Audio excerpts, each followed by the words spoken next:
No, I'll take it if you don't want it. I'll read it. Thank you.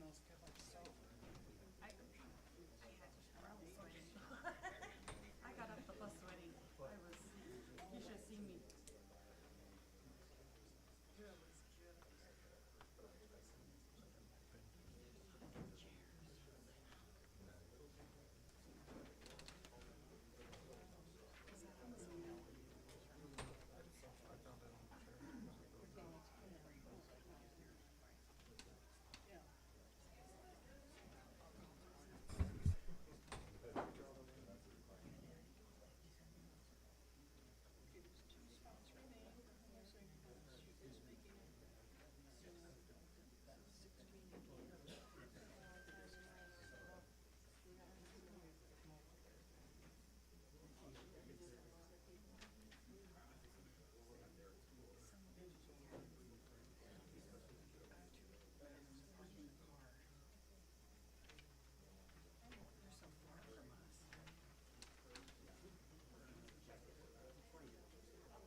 Please prepare yourselves in the appropriate manner for the Pledge of Allegiance.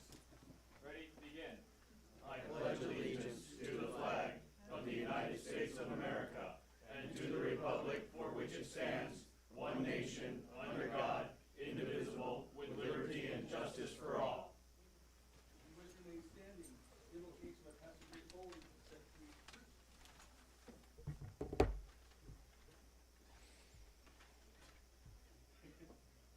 Hello, everybody. Good evening, Mayor and members of the council. Good evening, leaders and citizens of our beautiful city of 29 Palms. Thank you all for having me here to pray for us as a strong, God-fearing city. Lord God Almighty, I want to acknowledge your holiness in this place. You are the Alpha, the Omega, the beginning and end. You sent your one and only begotten Son, Jesus Christ, to die for all our sins. Jesus Christ, 100% God, 100% man, died and conquered death and the grave when he was risen from the grave by your mighty power. Lord, I am asking and pleading for that same power of the Holy Spirit to be in this council meeting tonight. I ask that the leaders and all the people in this room be led by the wonder-working power of the Holy Spirit. Teach us your ways before we pursue our goals. Let our goals for this beautiful city line up with your will for all mankind. I also ask, Lord, that your Holy Spirit would help our mayor and the members of the council to avoid disorder and ignorance and to find unity with everyone in the room so we can journey together to eternal life. Lastly, Lord, I want to ask for your glorious light to overtake any darkness in this room and in our community, that your wonderful goodness cancels any evil or impure motives in the powerful name of Jesus Christ. Amen.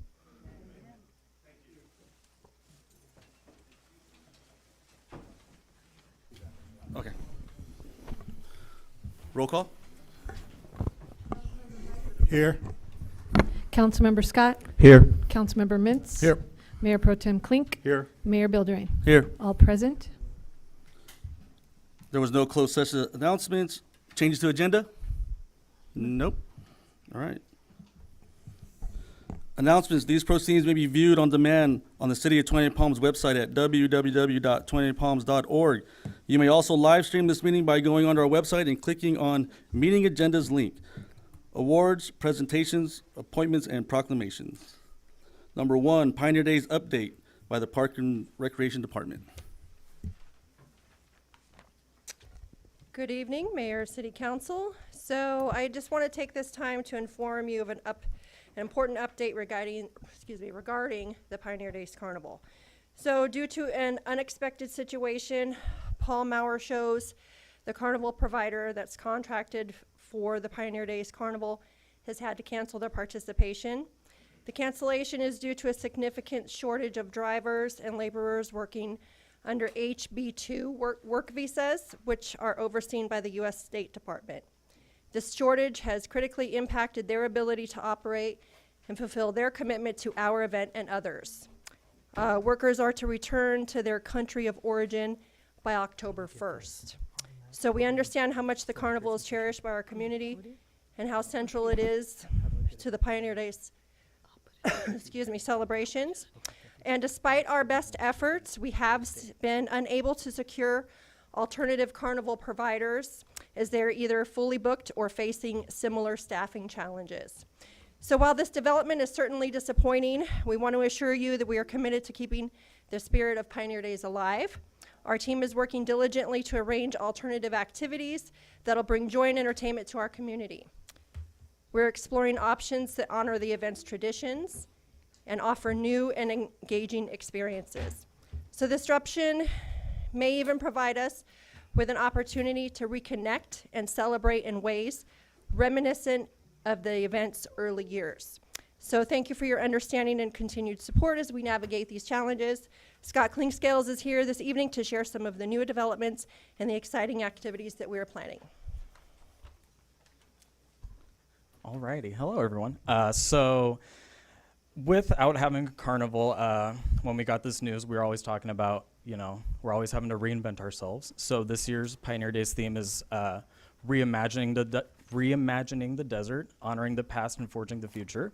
So in ways that will honor the past, we are going to have a Pioneer Days kickoff mixer on Thursday, October 17th at the 29 Palms Inn. And then Friday, we are going to forge the future, do something a little different.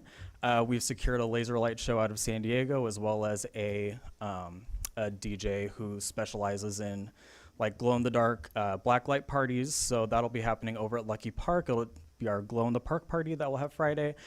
We do have a meeting this Thursday in regards to what's going to happen on Saturday. And yeah, there's more information to come. So yeah, that's what we've got so far. So yeah. All right, thank you. I have a question. Some of the constituents asked if you ever going to have a, like they did several years ago, a community meeting for Pioneer Day, or no? No, there will not be a community meeting. Okay, thank you.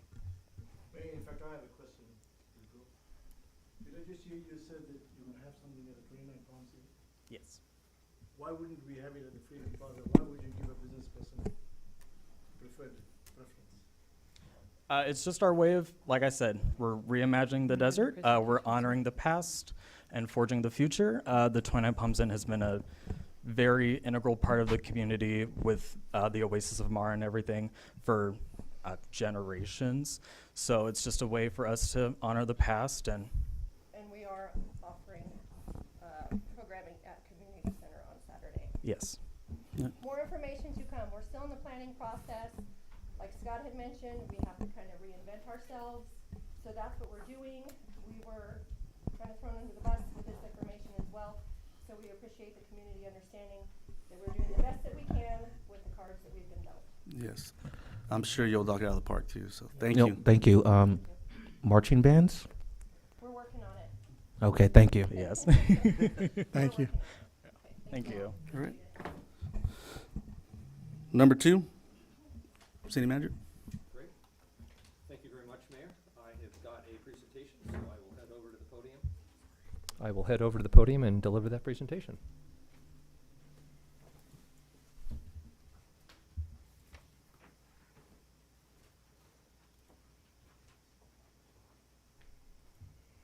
Thank you very much. Thank you. Okay, great. So, Mayor Pro Tem, and council members, thank you for the opportunity to go over what will really be kind of a debrief of the recovery efforts from our July 14th storm event. So, as you recall, what we had the large event on a Sunday on the 14th. City staff was really in a response mode. And then on Monday, we had also kind of really a dual role. We were getting ready for another storm, and then we were also beginning the recovery stage.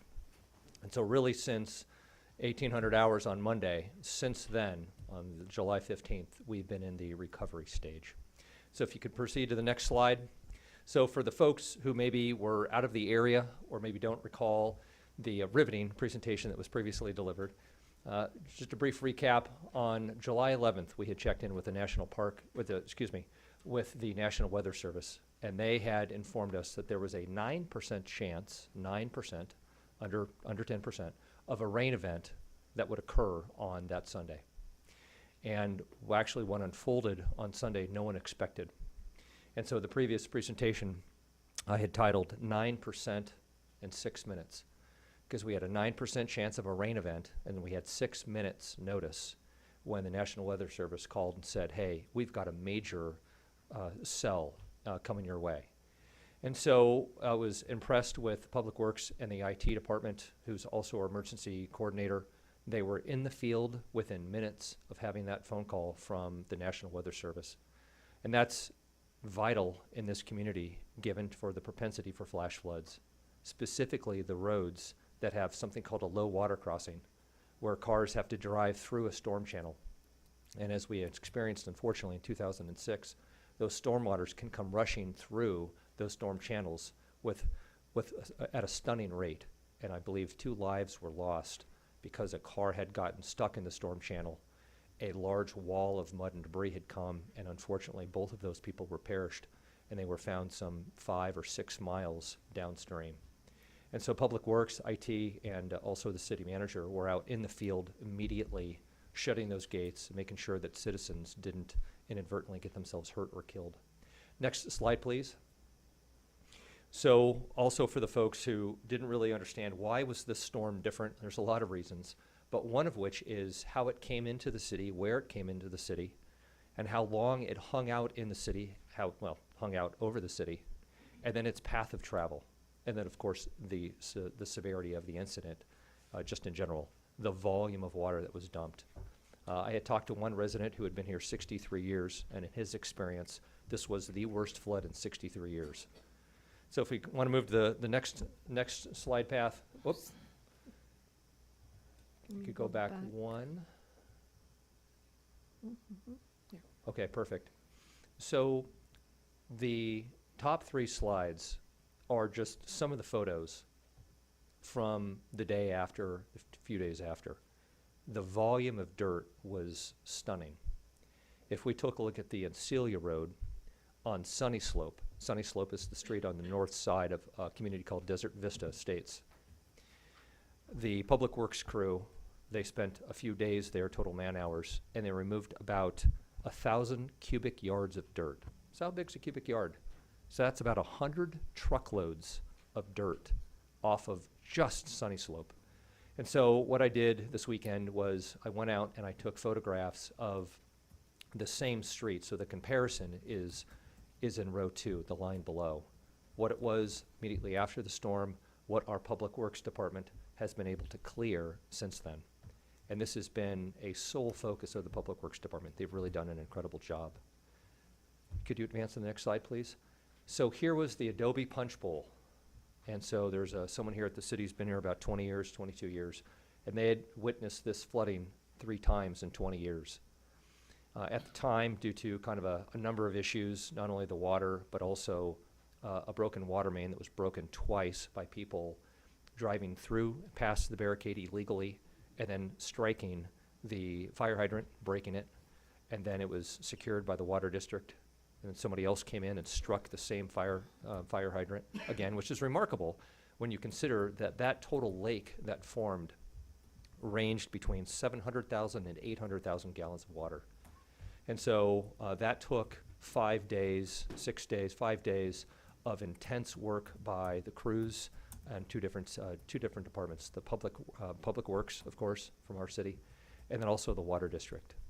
If you could proceed to the next slide, please. So here's the punch bowl now, and so thankfully they have gotten that all squared away. Next slide. So when in terms of what was accomplished in supporting what amounted to a rapid recovery, Public Works, again, they just did a fantastic job. Their role really were to focus on arteries. Those are the main thoroughfares, the main transportation corridors, right? Because, one of the city's duties is to ensure that residents can leave their homes and access their homes. They can go to the store, they can go to their businesses, they can go to work, and also emergency services can access them. And recognizing that we have limited resources, like all cities, but I think especially this city, we have limited resources, we had to focus on the key areas first. So that would be the arteries, the big streets. And then once we got the arteries cleared, once the Public Works got the arteries cleared, then they could work on the collectors. Those are the ones that the little residential streets come out on. And then ultimately the local. And there are still some streets out there that have not had all of the sand scraped away on some of the local roads, the local paved roads. Another organization that became an integral part of this disaster response was Red Cross. We've actually got 2 professionals from the Red Cross here this evening, and they did an incredible job. Their work, and then the work of probably 24 volunteers, based on just some initial estimates, they likely donated about 700 man or person hours to serving the city, to serving the community. They did things like assessments, identifying the amount of damage that was done in the homes. Did it meet FEMA criteria, namely water 18 inches or more? Did it have contact with electrical circuits? So they provided an invaluable service. They also gave some monetary donations, and they gave other supports. They have a really an impressive network. Team Rubicon was incredible. I had the pleasure of working with them in a previous city when there was 3 feet of standing mud through homes. And they came out, they mobilized a team. They had, I believe it was in excess of 15 people, let's just say 15 people. And they were out here Friday, Saturday, Sunday, Monday, and they ended up demobilizing and went home Tuesday. And they provided, I think, an invaluable service. They helped residents muck out their houses. Muck out means to rip out the drywall. I've got a picture or 2 in there later in the slideshow. Muck out so pull out the drywall, pull out the damaged floors, remove drywall, remove insulation, and get that home cleaned up and ready for a contractor to come in and fix it and get it back livable again. Bless you. And so then they also did something that we had asked them to do, I had asked them to do, and they were just so great to accommodate this request.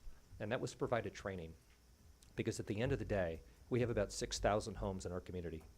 And it's impossible for a staff of 40 across all departments to go out and help all 6,000 of those homes. And so what they did was they provided a training, and they taught us how to properly sandbag, and there is a science behind that. They taught us how to do a diversion dam, which is absolutely remarkable. You can go get 6 mil visqueen, 10 feet wide, and however long you want, you can create a diversion dam, which is very effective in diverting water. And then they also taught us how to apply tarps to roofs for a short-term fix if shingles were blown off or you got a hole through your roof. So Team Rubicon was amazing. Burtech, they were fantastic. They had bins, large 40-hour roll-off bins, and we strategically placed those throughout the city, and so that people could come and dump debris at no cost to them to help them with that recovery. Some of the community service organizations, there was the Booster Club in Yucca Valley, they were amazing. There were two individuals who are being recognized today, and there's certainly many more, who mobilized kids, youth, and other community members from Yucca to come out and help the residents. They more kind of did a self-dispatch, which was great. And there are other service organizations within our community that showed up with shovels and just started helping out. And then also contacted the city attorney's office to find out what we had, what is our legal authority to help. We really tried to do our best to push that envelope to help the community. And then, of course, the local assistance center. This was something that Robin Schlesinger had put together from Reach Out Morongo. She runs our senior center, and she does an incredible job running the senior center. But it was absolutely amazing to see what Robin did in terms of helping pull together this local assistance center. So what is an LAC? An LAC typically happens after an event, and it is an opportunity. It's one-stop shopping for people who have been impacted by the event.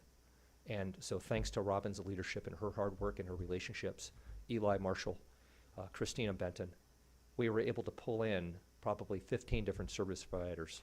Some of those service providers included the Morongo Basin Healthcare District. They had physical health and behavioral health, right? Because you're walking through muddy water, you're getting hurt, have you lost medications in the flood, or you can't access your home? And also, this is an emotional tool for behavioral health. We had the food pantry show up. We had the Department of Aging, United Way, County Supervisor's Office, County Assessor's Office, VOAD. Marjorie and Sonny are here. They did an amazing job throughout this whole thing. Desert Beacon and Salvation Army, and that's not the complete list. And so, if there's any questions, I can certainly ask them as we go. And would you like to proceed to? So here are some of the touching photos of what had gone on in the community. And so when you're out there and you're interacting with the folks and you're seeing some of the damage that's occurred on a personal level, it's always hard for me, right? Because these are great people, these are real situations, and good people have been impacted. So let's move. So this is just another. I wanted to keep this in there. I had this there the first time we went around. This picture is powerful when you get the subcontext here. So we had 2 agencies, 3 different departments, 7 pieces of equipment, and one goal of opening up that Adobe Road. Adobe Road, as you know, is the main transportation corridor for our base, and that base constitutes about 50% of our population. And so, next slide, please. And so, we're going to go off on some additional detail on some of the professionals and some of the people from the community that helped us tonight. We've got some awards that Mayor's looking forward to giving out on behalf of council. And so this is just a list of some of the professionals that helped us accomplish what we did. And then the last slide, and we can leave it at this one. If there's anyone still in the community that needs help, that there are some phone numbers that they can call. So with that, if there's any questions from the council, I'm happy to answer them. Otherwise, that is the brief recap of everything that's gone on since then. Council questions, comments? Thank you very much, Mr. City Manager. This is a remarkable story, and I appreciate everybody that contributed to the recovery of this storm, this monsoon storm that we had. You mentioned a lot of people, but I also want to recognize you, sir. As a city manager, you did a phenomenal job, and I think, I hope I'm speaking for the rest of the council, you really helped to piece this together. And so thank you very much, sir. Thank you, sir. It's a privilege to serve the community. Thank you.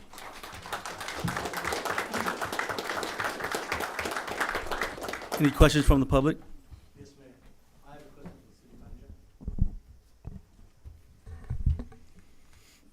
Thank you. My name is Vino Nathraj. In fact, my listing properties are at 71809 and 71829 29 Palms Highway. It's on the south side, and this is not my first rodeo show with the flash flood rains. I've been in the city for 25 years, and the hotel is standing there for almost 23 years. And my problems were actually caused by the properties on the north side, and I showed Councilman Scott Octavius and the mayor, the person that dug that huge trench, 40 feet wide, almost 35 feet deep, maybe 200 linear feet long, and just threw that soil back. And when the rain came, it washed out, and it made that huge hill behind that collapse. If I fix my property, manager, what precautions is your department taking with those properties in the north? Because I went there 2 days ago, and they have still not cleaned all their V drains, which means if we have rain tonight, their V drains are not cleaned. The first thing I did on my property is to clean my V drains so my water can flow. And I've been calling you, tomorrow is 14th, over a month, manager, you've not even visited my property. Thanks. Well, thank you, Mr. Vino. I appreciate you reaching out and expressing your concerns.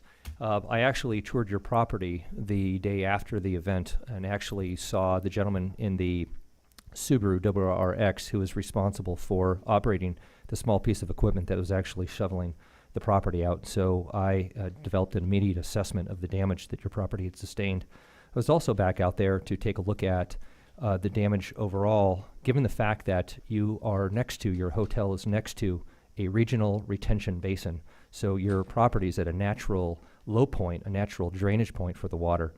And so I've met with Caltrans out there. I've met with the folks from the grocery outlet. And one of the things that I realized is the fact that there is a regional drainage issue there. And so I'm happy to follow up with you offline so that we can talk about additional measures that you might be able to take to protect your property. Tom Ingram, did I say that right? Yes. Which topic, 2 or 3? You have both numbered, or you, Tom? Whichever suits you better. Be 2? Yeah, okay. I don't think you have anything to talk about awards, so. All right.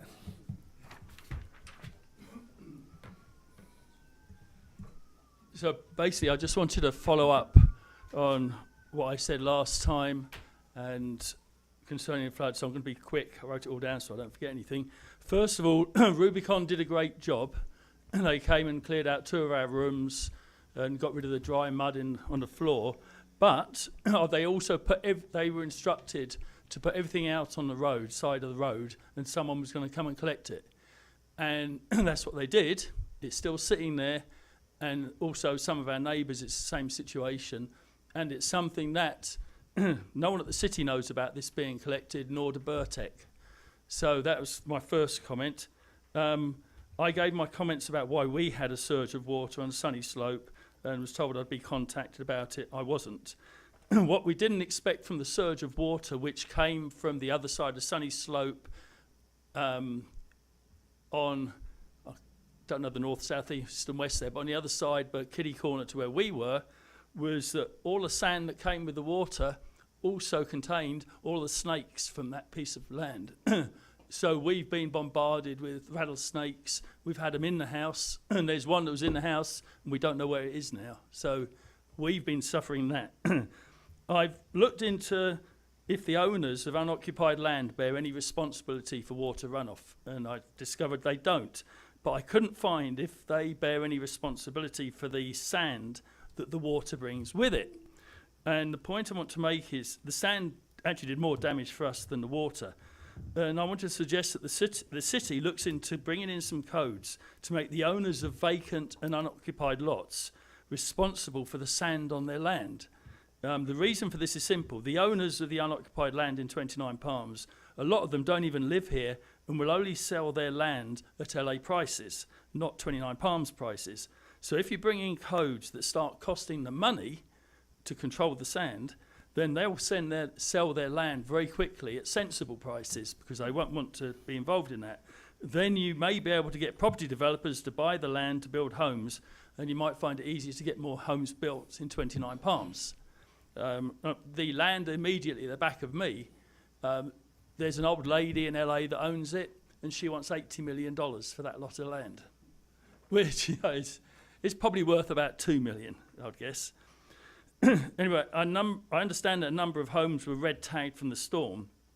If the owners do not have the money to fix them, they could well end up as additional derelict homes in 29 Palms, causing additional eyesores. If the city is unable to cope with the aftermath of storms like this, people will leave 29 Palms, and any attempts to build it into a bigger, better city could be in vain. And finally, ultimately, we as residents expect the city to do what is needed to keep us and our homes safe. Not only did that fail during the storm, but the lack of help that we got after the storm failed, and there appears to be no action to make sure the outcome of a future storm will not be the same. All right. So, and just to give you an idea of my background, I'm the organizer of the longest lasting music festival in Las Vegas, which I've been doing for 28 years. I'm one of the co-owners of the local radio station 101.9. Yep. So I'm actively involved in doing stuff for the city. And this was not meant as a complaint to any one person in particular. It's just what I see and where there could be improvements. All right. Thank you.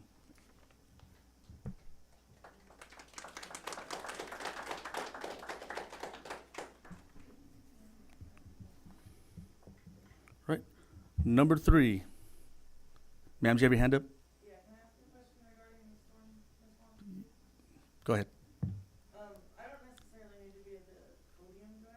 Yeah, you address who you are for record purposes, please.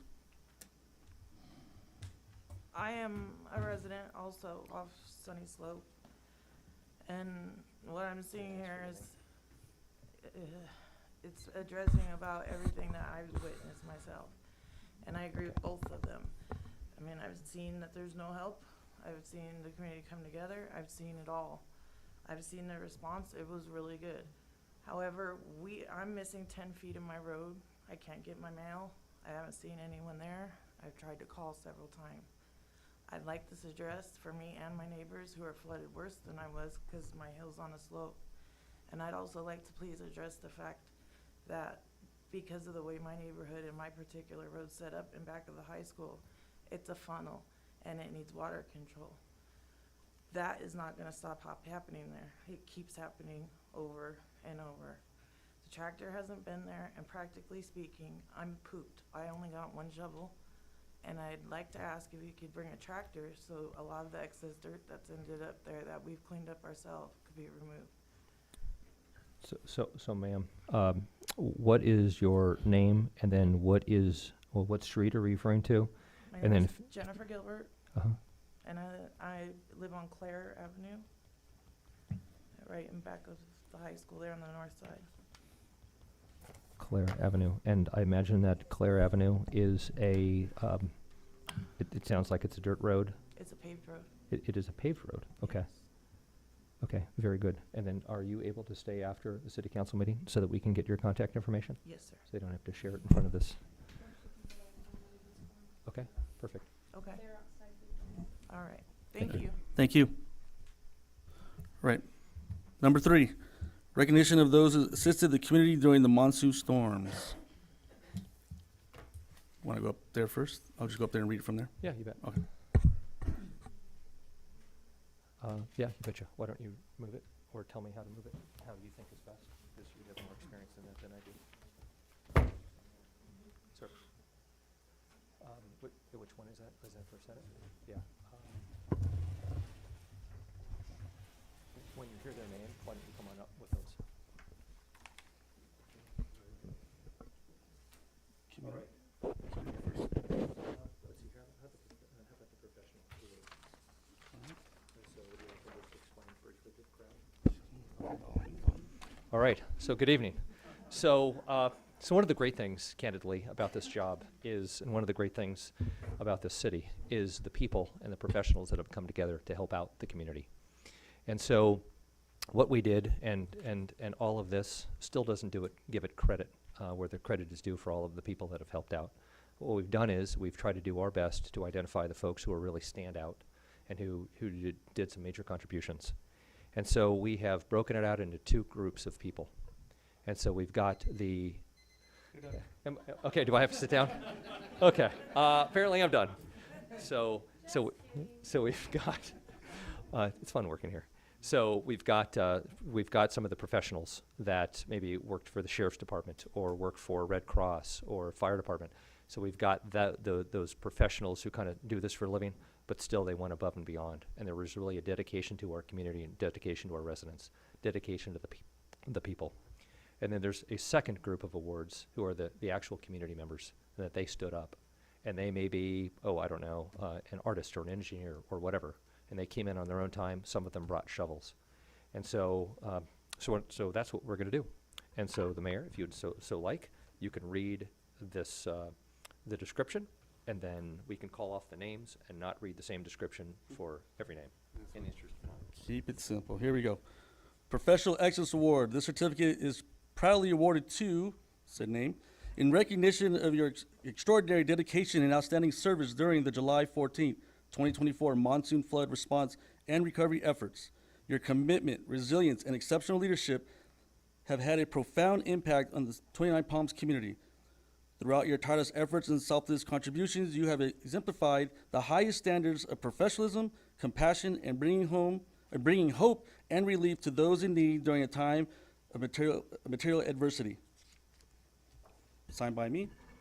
First, Matt Schrag.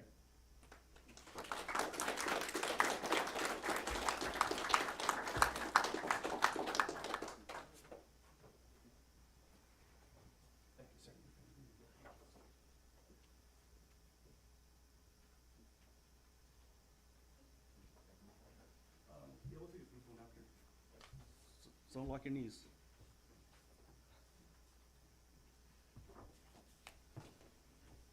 Mike Minitry. Now, And on behalf of Mike Minitry, his wife will accept. so that is not Mike Minitry. That is his lovely wife.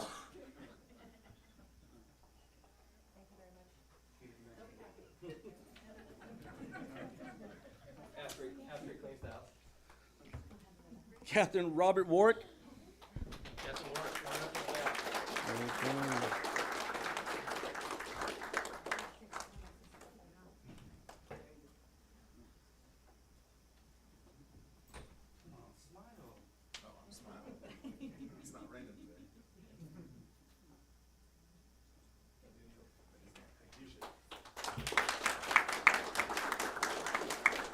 Don't go too far, Rob. Lieutenant Al Huff. Is he stuck somewhere? What's that? Is he stuck somewhere? He is. We had to split duties. You know what we're talking about, right? Yeah, yeah. You all stuck somewhere? Oh, yes. Inside joke? Yeah, it's inside joke. It's an expensive flip. That's how the Air Force, they don't do amphibious. Keep it to the Marines. Fire Chief Bill Villarino. Talking to him. Did he, is he here? Bill's, he wasn't able to attend. Oh, And was, Eric isn't either. So okay, you're well, all so three. tell you what, so why don't we do a little swap? All right. And we won't have you come up here 3 times. You can just come up here once. Battalion Chief Travis Aguilar.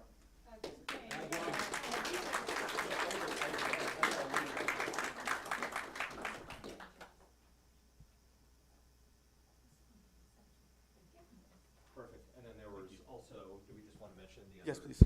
other 2 names here? We had Battalion Chief Eric Spies.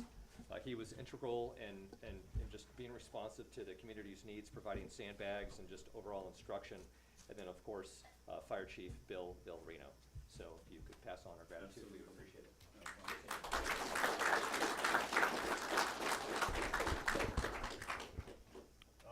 Okay. This the citizens, right? We're still going? No, this is Bill's professional service. All right, Miss Robin Schlossler.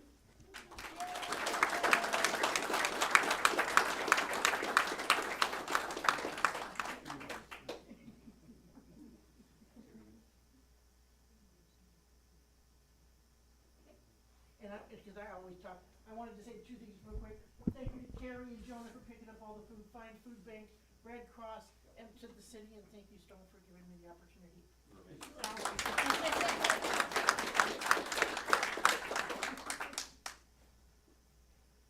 Sonny Evans.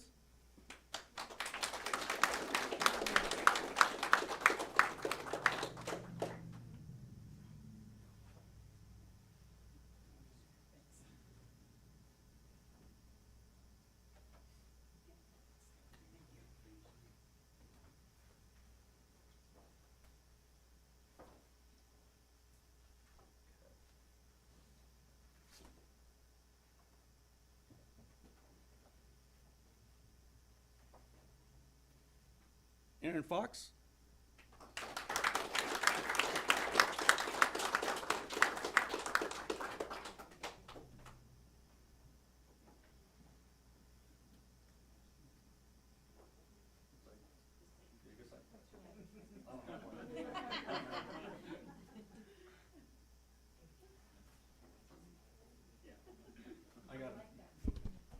Yeah, I got a face for radio, so I don't have a good side, so we're good. So here are 2. I don't know if these folks are able to attend tonight. Anna Marini? If I see you, yeah, I got you. Yeah, I was like, that's like Phil Murray. Oh, okay.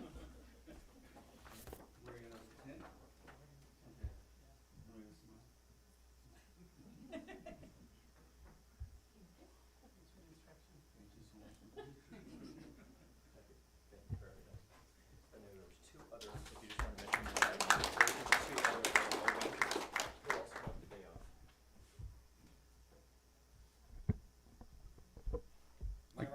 Yeah, I was like, Okay. I'm glad you typed Okay, these so- out. That's yeah. why. Okay. Yeah. So it's going to be Law Enforcement Ranger Miles Landry and Law Enforcement Ranger Sarah Dover. And they also were from the National Park Service, and they came out on that Sunday to help shut down the roads, shut down Highway 62. So that's just, so unfortunately, they weren't able to make it today, but we just got out on that.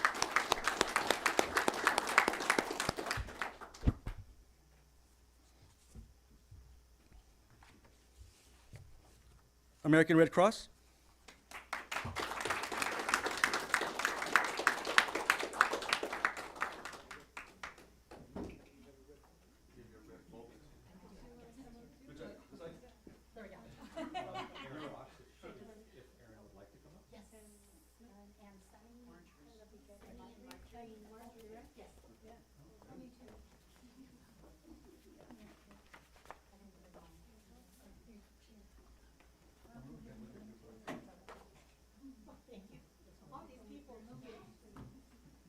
I will stay right here because my good side's just straight ahead, like a mug shot, so just.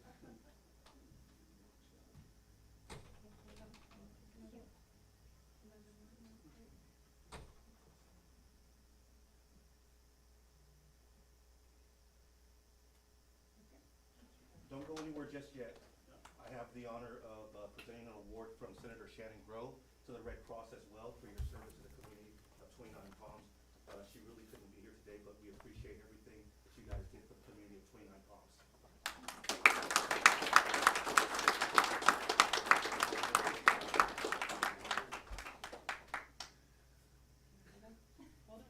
Oh, I get multiple. That explains the suit. Don't be snitching. And we're always looking for volunteers to do a little commitment, because it can help.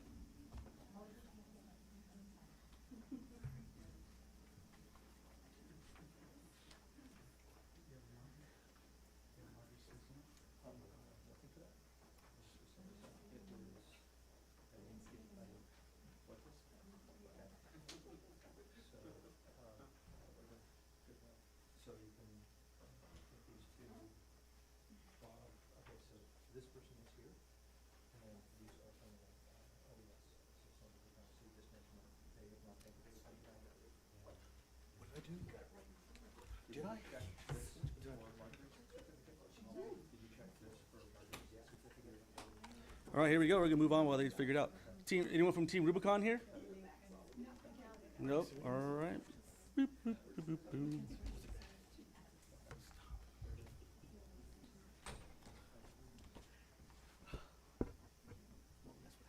Woo. Bob. Okay, so Bob E. Teraldi. So Bob actually had a medical procedure yesterday, and he is from Team Rubicon. Absolutely incredible. He was not able to attend this evening, but we didn't want to mention it. And then also Team Rubicon. They are off on assignment, so they're not here to pick up the certificate, but we also wanted to recognize the whole team of professionals that came out. They were amazing.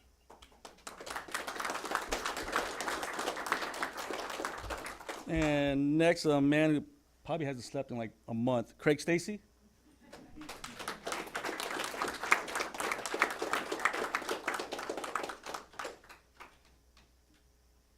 Time off doesn't come to work.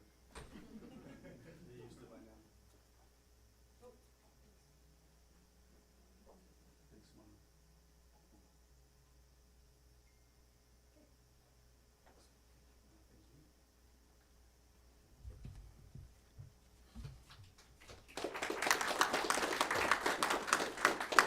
Okay, so you want me to talk about these? Yes, Okay. please. 3 minutes. So, okay, all right, we're gonna keep this one quick.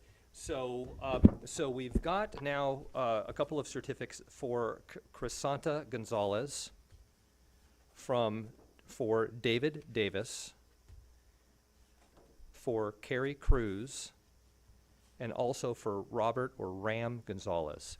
These are 4 professionals that I had the pleasure of working with through San Bernardino County OES, and they were incredible. They were incredibly responsive. Any time of day or night, I could call, and they were on top of it. So they are a far away. They weren't able to make it tonight, but we did want to acknowledge their presence and their contributions. And then, do you have? Okay, you have one more. You have a few more. Here is the last. So now, for some reason, Marjorie, who was incredible through this, calling me, texting me every day. So for some reason, I don't see your certificate here. So we will have that as a follow-up when I take you out to lunch. But Marjorie is amazing. Marjorie, how long have you been involved, and what kind of do you do with the volunteer services in the Valley? I started in 2016 because the emergency manager knew that I had chemical background and emergency training, and we have built VOAD and COAD from that time. I'm proud to say that Red Cross and Team Rubicon are all part of VOAD. And what does VOAD mean? VOAD is Volunteer Organizations Active in Disasters, and we don't go to work, you don't know us, but when something happens, we're right there. So Marjorie, you were calling me on Sunday as the storm's unfolding, and then every single day following that on what you can do, how you can help. You were out assessing houses. Right. Yep. So. But when you have to think on your feet when you do a disaster, you know that. Yep. And that's what we did. And Susie, the reason I found out about the storm, I live in Yucca Valley. I found out because someone wanted towels to clean up their house. I didn't know about it. I'm sitting there with my feet up watching the Sunday show and talking about, the Sunday day to Sabbath day, and I get a phone call that says, we have a problem, and it's the Red Cross, and we went to work.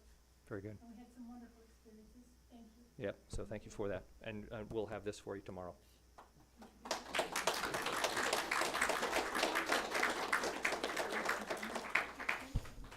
Make them take you to the inn.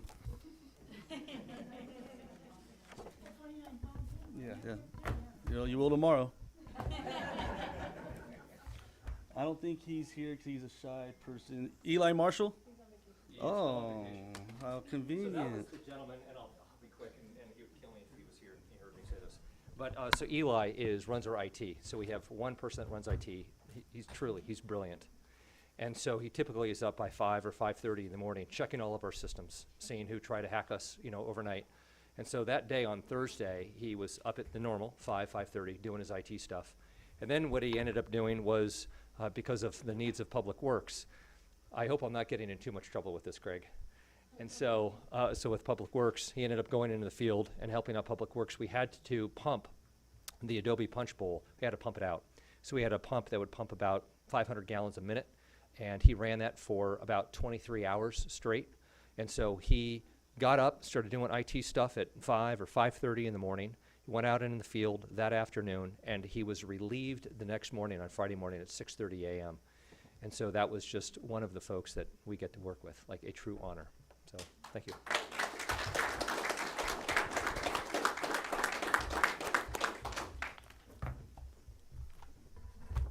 Now this next group, we did the professional doing their job. They went above and beyond their job. Now these are our neighbors, our community members who volunteered their time and dedication to the community. So our Outstanding Community Service Award, Angie Flor, yeah, Miss Angie.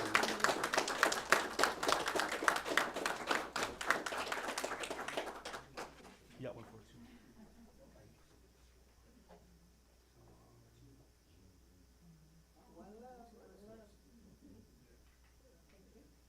And Mr. Mayor, we actually presented Winging It award yesterday on the second-year anniversary on behalf of the senator, not just for what she did during the storm, but also for everything that she's done in the past 2 years in business here, giving love and giving meals to people in need. It's really remarkable. Thank you so much. Hope you stay in our community.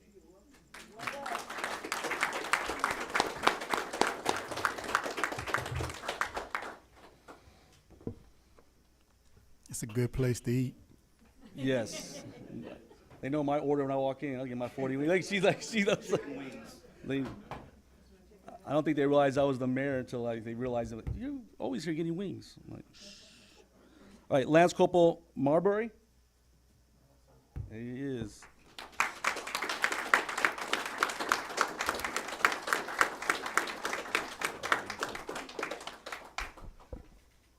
Now, everyone helped out and did stuff with mocking up homes and cleaning up debris, but he has a special individual story.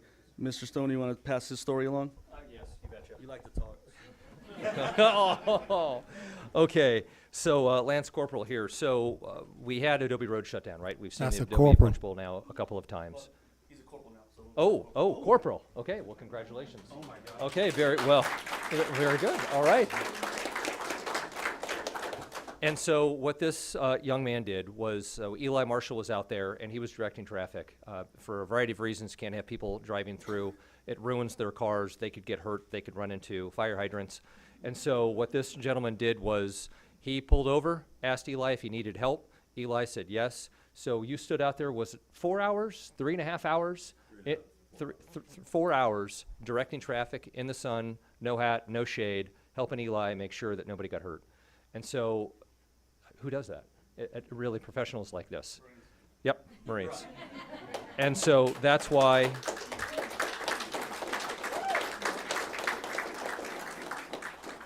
Did you already read that? I already went on. Okay, perfect. Mr. City Manager, I'll read this one if I may. You bet. There you go. Thank you very much, Mr. Mayor, Mr. City Manager, council, colleagues, community members. On behalf of Senator Shannon Grove, it is my pleasure to recognize Corporal Kentavis Marbury, United States Marine Corps, in honor of your Outstanding Citizenship Award. It is my honor to recognize you for your selfless service to the community of 29 Palms, California. On the evening of July 14th, 2024, the city of 29 Palms suffered severe flash flooding as a result of a monsoon storm.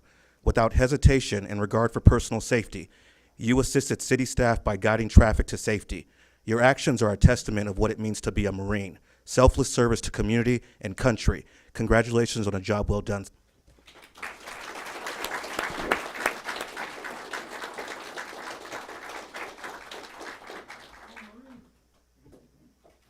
Signed, Senator Shannon Grove, 12th Senate District. Mayor, would you like to give Corporal that? Would the rest of the council like to join us in this picture? Great I idea. think it's appropriate. Would anyone else like to come?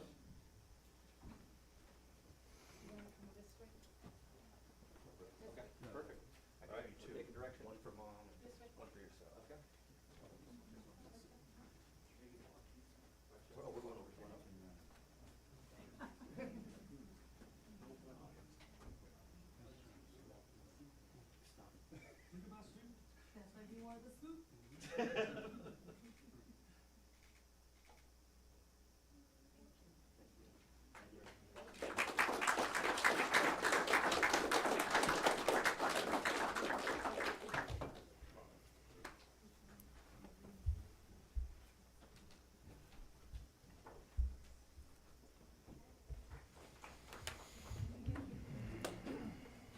Let's get this. I'm gonna go with the power couple. Bill and Christina Dozer.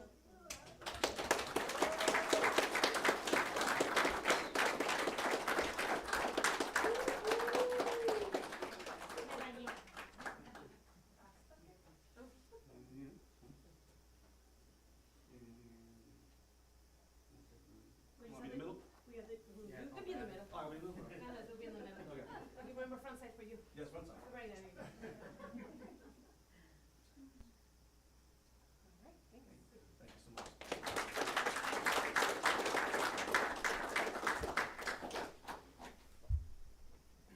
Brittany Ron?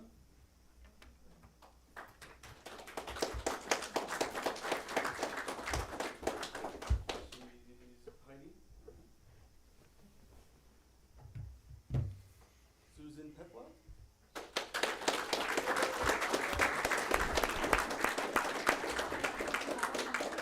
She's always here, so we threw her off.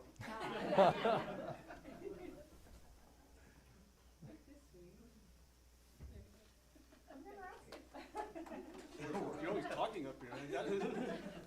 Thank you.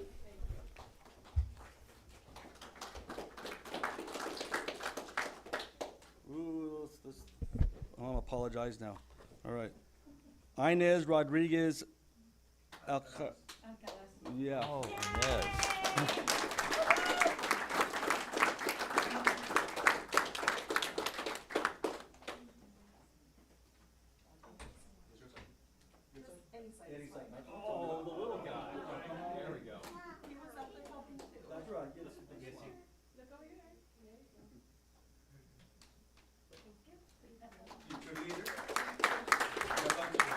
Booster Club. It is my honor to recognize the Yucca Valley Booster Club for their service to the community of 29 Palms, California. On the evening of July 14th, 2024, the city of 29 Palms suffered severe flash flooding, leaving behind hundreds of damaged homes. Working tirelessly, the team, within days, the Yucca Valley Booster Club organized a team of volunteers to aid in recovery. Working tirelessly, the team of volunteers cleared debris from yards and placed sandbags for vulnerable residents.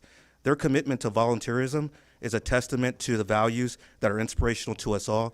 Please accept my sincere gratitude and best wishes. Signed, Senator Shannon Grove, California 12th Senate District.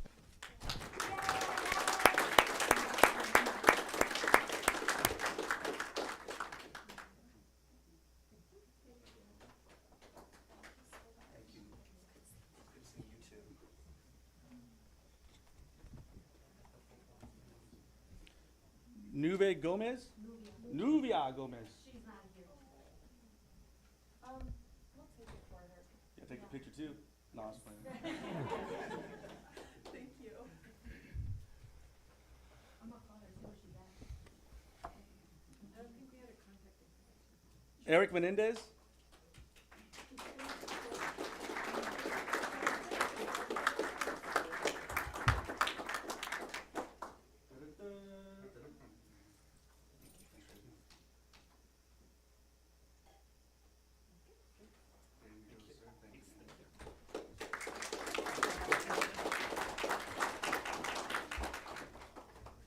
Dave Van Dyke? And Mark Green. So we'll make this, and I believe also probably Mark Green is Matt Green. Matt Green. So essentially what these two gentlemen did was, so Van Dyke is a local contractor here. They do underground work and some road work. And ultimately, when this disaster hit, our Public Works Department is kind of limited on some of the resources, specifically that pump. And what the Van Dykes did, they said, hey, anything in our yard that you need, just go in there and take it and use it. And so they could not have been more accommodating in helping us get the equipment, gain access to the equipment that we don't have and make this happen. So I'll make sure that this is given to them.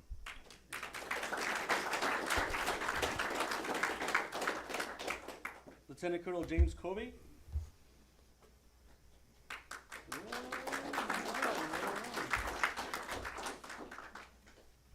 That rounds it all up right there. And to close, once again, our deepest appreciation to everyone who volunteered and helped. From professionalism, you're professional. I know some of you people like, that's their job, but they went beyond their job to do, because we're all neighbors and we're one big community. And then our neighbors just coming out as a community and working together. Even our neighbors to the west, Yucca Valley, thank you for coming out. And if everything happens in Yucca Valley, believe me, we're going to be on our way to help you guys too. So thank you once again. We're all one Morongo when it comes down to it, but 29 Palms, unfortunately, it's a disaster, but we showed our resilience and we showed why this community is strong and why we all chose to live here, right?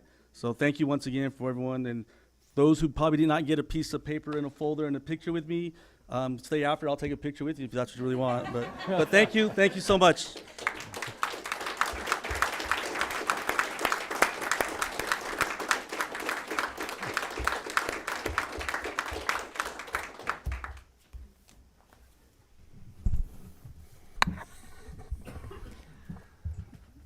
All right, moving. Council comments and reports of meetings attended. Councilmember Scott. Thank you, Mr. Mayor. I've just had a lot of meetings with constituents, and I had the opportunity of attending the sandbag workshop by Team Rubicon. And honestly, I'm going to tell you something.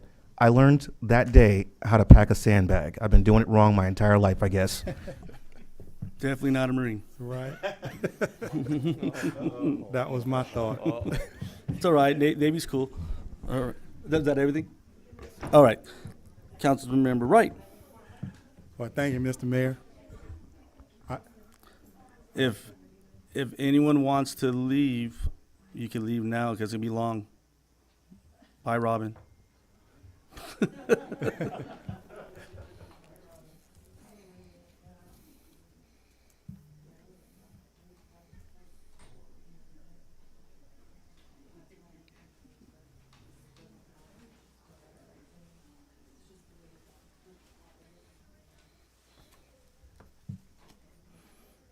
We good? Oh, here she comes. Yeah.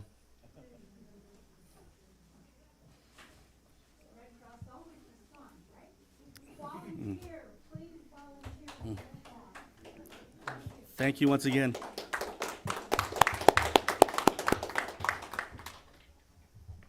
All right. Councilmember Wright? Thank you, Mr. Mayor. I got my picture with the mayor, so I'm good. And I went to the theater to watch the youth. I don't remember the name of the yeah, what's the name of the thing I watched at the theater? A great play. The Summer Youth Theater Program, Seussical Play was what it was called.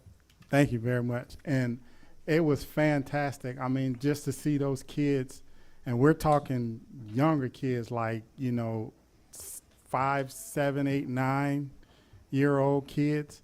I didn't get to see the teens, but I saw the younger kids, and I mean, I was amazed because there's no way I have to write everything down to remember it. And they remembered lines and songs, and they were fantastic. I thoroughly enjoyed it. So I did that, and then I also did the JPA. I went to Victorville, and the city manager's been talking about Eli, and he's famous. So, because that's all they talked about was Eli, the work that Eli has been doing with the JPA and helping us, especially with SB 1383, which is got a lot of holes in it, and they've been still working on it, and they're still working on it to try to, I guess, clear up some of the things. One of the things I pointed out to them was the fact that we out here in 29 Palms live with a lot of animals.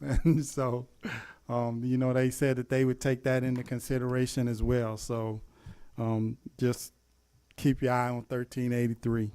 That's your green trash bag or trash can, in case you're wondering. And then also we did a Basin Transit meeting, and it's standard business. The only, well, not only, but the one good thing that's coming out is they're going to be doing celebrating 35 years in existence. So they're going to be doing 35 days free rides. So take the bus. It's going to be great. And then been working with Warhawks. We started our season.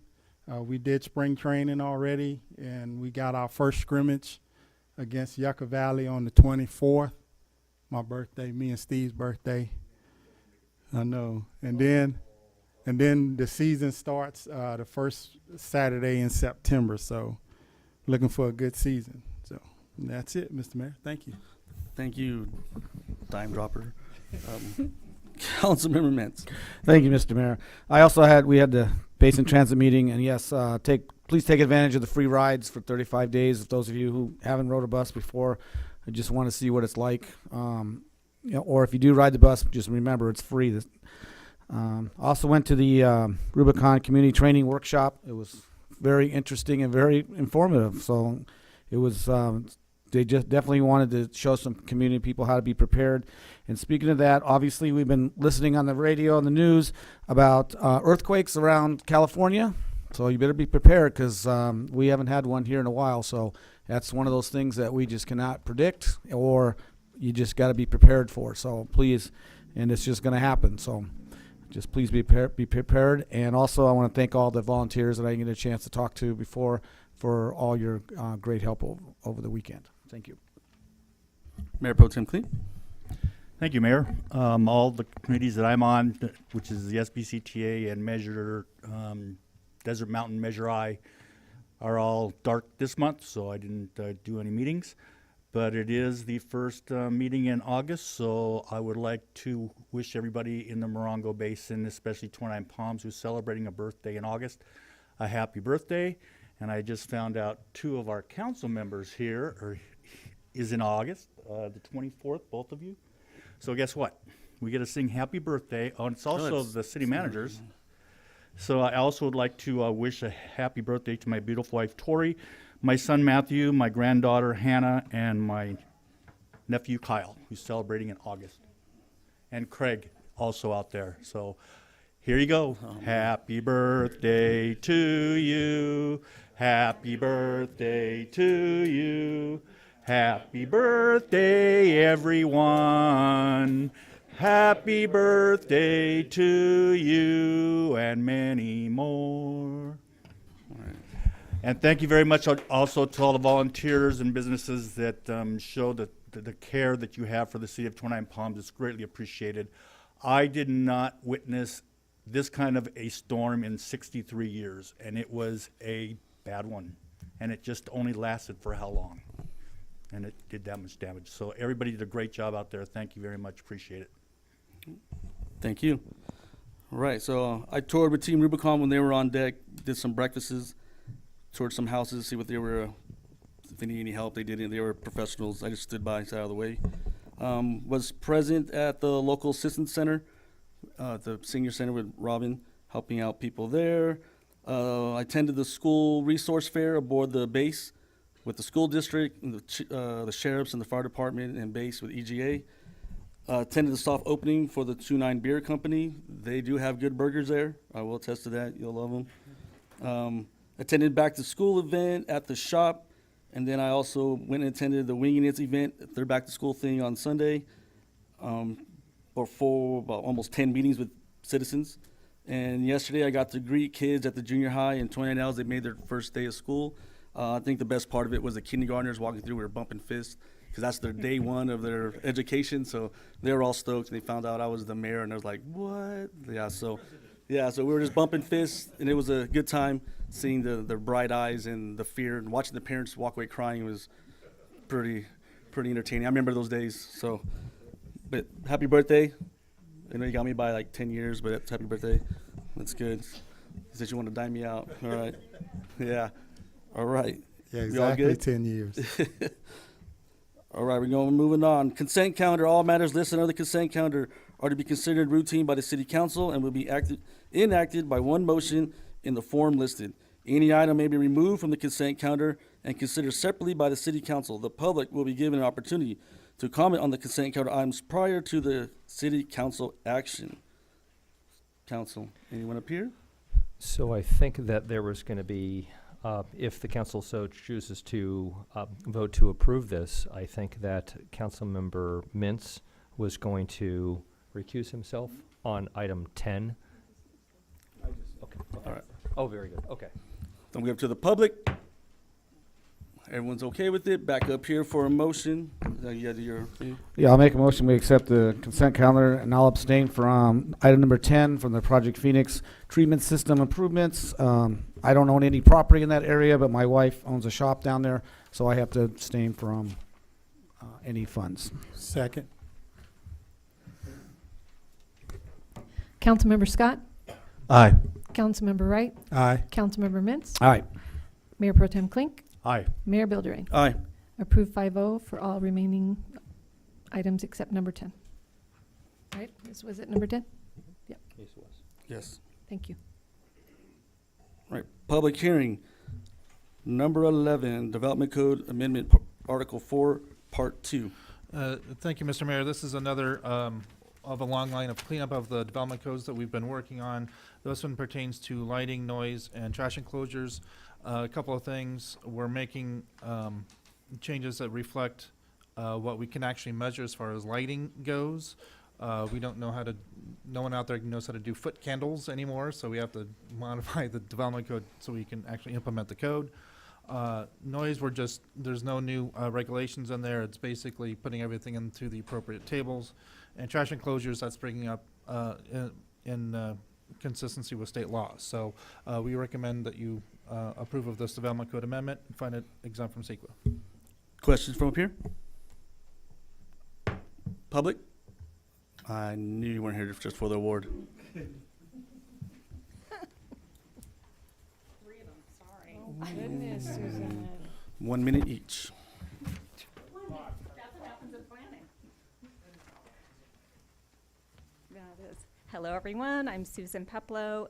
In regards to the development code amendments, specifically those surrounding the lighting standards changes recommended. By example, I have some concerns. By example, architectural lighting, which is currently restricted to 2-foot candles, is a recommended change to switch to 40 watts. 40 watts is your typical refrigerator bulb. So where a 2-foot candle is a radius, we're looking at maybe switching to 40 watts. So envision this, 10 refrigerator bulbs going up your pathway towards your front door. Seems like kind of a lot and maybe counterproductive to our night sky objectives. So keep that in mind. And then to further confusion in regards to lighting standards is the removal of the lighting standards table from the ordinance. So this is a helpful tool. It's a graphic where people can see, like, you know, it's a tool, it's a graphic, as to like what areas require what lighting. That's being recommended to be removed. Why are we removing a graphic that helps citizens understand what the lighting ordinance is? By comparison, just a page or so further down, we're talking about the noise ordinance. There's a graphic there, there's a table to reference there, but we're stripping the one for the lighting ordinance. I have some confusion on why we would be doing that. It's just one page. These are just 2 examples. And you're wondering why I didn't discuss these with the Planning Commission. Well, that's a funny thing. The Planning Commission is smushing multiple development code items into one agenda item, requiring 3 minutes to cover every topic, which sometimes can be pretty deep. So it's difficult to like have public comment and open discussion to address these things, which is why I'm bringing it up here, because we didn't have ample time to do it at planning.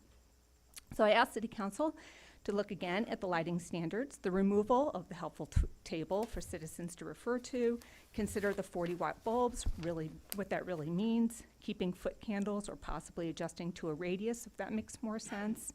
And lastly, for the City Council to provide direction to the Planning Commission to break out larger development code changes to separate agenda items, allowing for the discussion and public comment they deserve.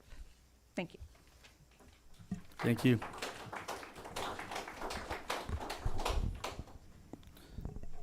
And no one else. Back up here.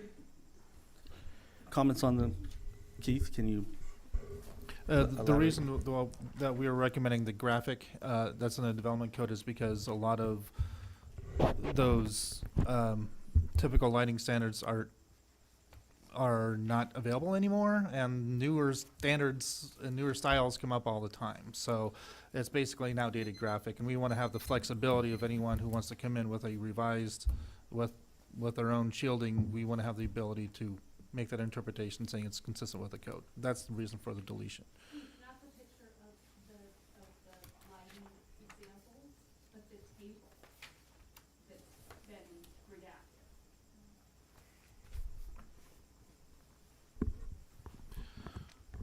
Okay, so that particular table references foot candles, which we are unable to measure. So that's why it's being recommended for deletion. I'm sorry, what's a foot, you said a foot candle? Yes. What is that? I don't. Well, yes, that's the question. Oh. So since. Keith? Yeah. Would it be disruptive to the status quo if we push this to Table next? it. Yeah, table it. Sure, we can. Yeah, let's table it. So just, I didn't mean to speak off record here. So I had just asked Keith if it would be possible for us to table this to the next city council meeting so that Keith could have time to talk to the community about this. Okay, thank you. Got it. And Make a motion that we table it? Everybody in agreement? aye.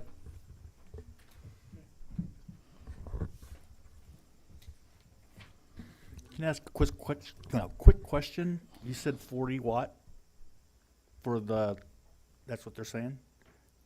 Is 25 watt? I think that's the lowest it goes, isn't it?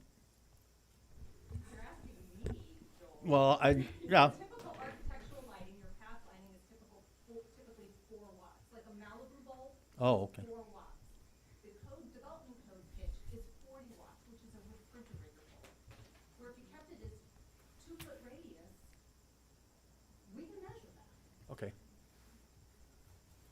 was just clarifying.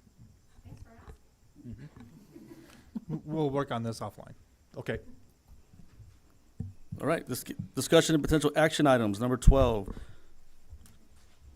2024 community events grants.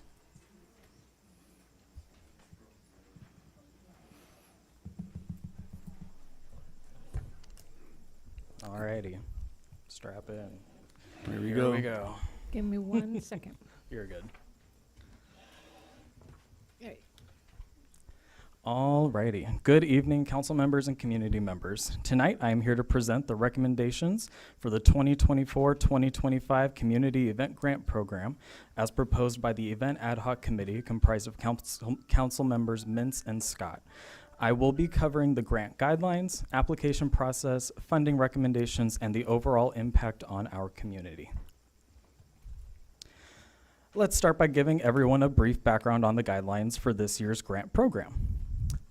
So, the Community Event Grant Program is designed to support events that showcase the unique character, diversity, and history of 29 Palms.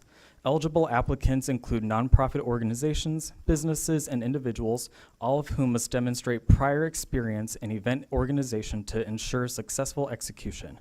The primary goal is to enhance the quality of life for our residents through engaging and inclusive community events. The application process began with a call for submissions from May 10th to June 30th, 2024. Applicants were required to submit a detailed event plan, including a budget and marketing strategy, among other attachments. The Event Ad Hoc Committee, with assistance from myself, conducted an initial review and prepared funding recommendations for your consideration. The final review and approval of these applications is to be done by the City Council this evening. Oh, go ahead and go through all of those. And you can go through these. Sweet. Alrighty. Go ahead and click it. And for the 2024-2025 fiscal year, the grant awards range from $1,000 to $10,000. Go ahead and click it. Both the Event Ad Hoc Committee and City Council reserve the right to not grant the full amount requested from the applicant. Approved applicants will receive 75% of their funding upfront, with the remaining 25% distributed upon successful completion and reporting of the event. To ensure consistent branding and effective promotion of the events, grant recipients are required to incorporate the City of 29 Palms seal into all marketing materials.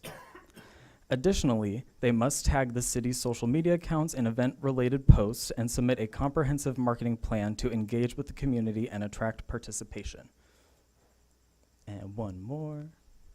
And next slide, please. All grant recipients must obtain event liability insurance coverage of at least $1 million. This coverage must name the City of 29 Palms as an additional insured party. Next slide. And one more. And one more.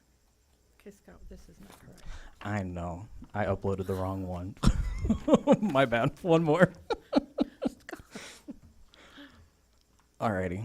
Go ahead and click it. Yeah, perfect. Post-event reporting is critical to assess the impact of each funded event. Recipients must submit a detailed report and conduct an attendee survey to measure the event's success and its effect on the community. These reports must be presented to the City Council within 4 weeks after the event. One more. And one more. Perfect. The City Council retains the authority to revise these guidelines to improve the grant program's effectiveness and fairness. Any requests for deviations from these guidelines must be submitted for consideration and approval, ensuring transparency and equitable decision-making. Next slide, and one more. Alrighty, the Event Ad Hoc Committee has reviewed and selected 7 events for funding, which total $26,050. Additionally, they are recommending the reallocation of $12,000 to support the 88th Annual Pioneer Days and the Public Arts Advisory Committee Community and Youth Arts Grants, bringing the total funding allocation to $38,050. The Taste of the Des is set to be the first ever food festival in 29 Palms, scheduled for September 21st, 2024 at Freedom Plaza. This event is organized by Ivan Davis, the owner of the Hangry Bear, a local business. The festival aims to showcase the diverse culinary offerings of our region, bringing together 8 to 15 food vendors and 5 to 10 non-food vendors, including artists, performers, and crafters. The $2,000 grant is recommended to cover essential event costs such as the rental of Freedom Plaza, portable toilets and hand wash stations, entertainment such as bands and DJs, and workforce for event setup and teardown. This investment will help establish an engaging community event that highlights local businesses and artists, fostering economic growth and community pride. The Taste of the Des is anticipated to draw both residents and visitors, promoting local vendors and enhancing the culinary vibrancy of 29 Palms. It will be an opportunity for community members to come together in celebration of our region's culinary diversity. From There to Here, Military and Veteran Expressions Art Exhibition, organized by Military Veteran Project, will be held from October 1st to December 31st, 2024 at the 29 Palms Visitor Center. This exhibition will feature artworks created by military personnel, veterans, and their families, exploring their personal journeys and the impact of military service through creative expression. The recommended $3,700 grant will be utilized to pay for the curator's services, provide honorariums for the participating artists, hire a graphic designer, and cover marketing expenses such as flyers and posters. These funds are critical in ensuring the professional presentation and wide visibility of the exhibition, as well as compensating the artists for their contributions. This exhibition provides a unique platform for military and veteran artists to express their experiences, offering the community an opportunity to gain a deeper understanding of the military experience. The event will foster a greater sense of empathy and connection between civilians and military families, contributing to the overall well-being of our veteran community. This series of 4 seasonal events will take place at the Historic Plaza from October 2024 to June 2025. Organized by Heather Basile of Mojave Moon Apothecary and Jamie Brower of Son of the Desert, these events aim to revitalize the historic plaza and bring the community together through themed activities such as a classic car and motorcycle show, a holiday marketplace, a chalk festival, and a splash fest. The $10,000 grant will be used to cover the costs of renting equipment, purchasing materials, marketing and promotional efforts, and handling logistical needs such as permits, insurance, and sanitation services. These funds are essential for the successful planning and execution of each seasonal event, ensuring they are well organized, safe, and engaging for all attendees. The Historic Plaza Seasonal Event Series will contribute to the economic and social revitalization of the 29 Palms Historic Plaza, providing residents with diverse and enjoyable experiences throughout the year. These events will strengthen community ties and enhance the cultural life of the city, making 29 Palms a more attractive destination for both residents and visitors. The Joshua Tree National Park Art Expo, organized by the Joshua Tree National Park Council for the Arts, will take place in November 2024 at the 29 Palms Art Gallery. This juried exhibition features artwork inspired by the natural and cultural aspects of Joshua Tree National Park and attracts artists from across the desert region, California, the United States, and Canada. The $4,000 grant is recommended to sponsor the awards for the juried artwork in 3 categories: 2-dimensional art, 3-dimensional art, and photography. The cash awards recognize the artistic achievements of the participants and encourage high-quality submissions. Additionally, the City of 29 Palms will be recognized as the award sponsor as they have in years past, further promoting the city's support for the arts. The Art Expo is a significant cultural event that enhances the visibility of 29 Palms as an arts destination. It brings together artists, art enthusiasts, and tourists, contributing to the local economy and reinforcing the city's identity as a hub for creative expression. The Holiday Art Fair, organized by the 29 Palms Artists Guild, is scheduled for November 19th, 2024 at the 29 Palms Art Gallery. This annual event showcases the work of over 24 local artisans, offering a variety of art forms such as painting, photography, pottery, and jewelry in a festive, family-friendly environment. The recommended $1,950 grant will be used to cover expenses such as hiring an art teacher for workshops, booking live entertainment, printing promotional materials, and providing security for the event. These funds will help create a vibrant and secure environment for both participants and attendees. The Holiday Art Fair is an opportunity to support local artists and promote cultural enrichment within the community. The event will draw art lovers and shoppers, providing a boost to local artists' visibility while fostering a sense of community during the holiday season. Scheduled for March 15th through 16th, 2025 at the 29 Palms Art Gallery, the Spring Arts and Crafts Fair is an annual event organized by the 29 Palms Artists Guild. This event celebrates the creativity of local artisans, featuring a wide range of art forms including painting, photography, pottery, and fiber arts. The $3,400 grant will be allocated to cover the cost of hiring art teachers for workshops, booking live entertainment, printing promotional materials, and providing security. These funds are crucial for ensuring the event is well organized, safe, and engaging for all participants. The Spring Arts and Crafts Fair supports the local arts community and offers residents and visitors a chance to appreciate and purchase unique handmade goods. It enhances the cultural landscape of 29 Palms and encourages the development of a thriving local arts scene. The 4th annual Morongo Basin Spellathon, organized by the Friends of the 29 Palms Library with help from other Morongo Basin libraries, is scheduled for March 22nd, 2025 at the 29 Palms Community Center. This event is a fundraising competition designed to support library programs and services in 29 Palms and the Morongo Basin. The $1,000 grant will be used to support various organizational efforts, including marketing, printing materials, team supplies, web work, signage, insurance, and other miscellaneous expenses. These funds are essential for the smooth execution of the event and maximizing its fundraising potential. The Morongo Basin Spellathon is a valuable community event that brings together the residents in support of local libraries. It not only raises funds, but also promotes literacy and education, benefiting the broader community by enhancing library services. The ad hoc committee is also recommending some funding reallocations. The first is the reallocation of funding to support the 88th Annual Pioneer Days. Given the historical significance and community importance of Pioneer Days, the ad hoc committee recommends reallocating $10,000 from the Community Event Grant Fund to support this year's event. Pioneer Days is a cornerstone of 29 Palms cultural heritage, and ensuring its continued success given the changes to this year's scheduled events is of importance. Additionally, the ad hoc committee recommends reallocating $2,000 to the Public Arts Advisory Committee to bolster their community and youth arts grants. This reallocation will enable PAC to increase their grant awards to a total of $8,000, further supporting arts initiatives that benefit the youth and community at large. The alternative is the following. The City Council could choose to deny or give other recommendations for the 2024-2025 community event grant proposals that have been presented. The fiscal impact is as follows. The total available budget for community event grants this year is $50,000. Should all recommendations be approved, $11,950 will remain available for allocation to other events or for other uses as determined by the City Council. In conclusion, these event grants represent a strategic investment in our community's cultural and social life. These recommendations will enhance the vibrancy of 29 Palms and bring our residents closer together. Please let me know if there are any questions about what has been presented.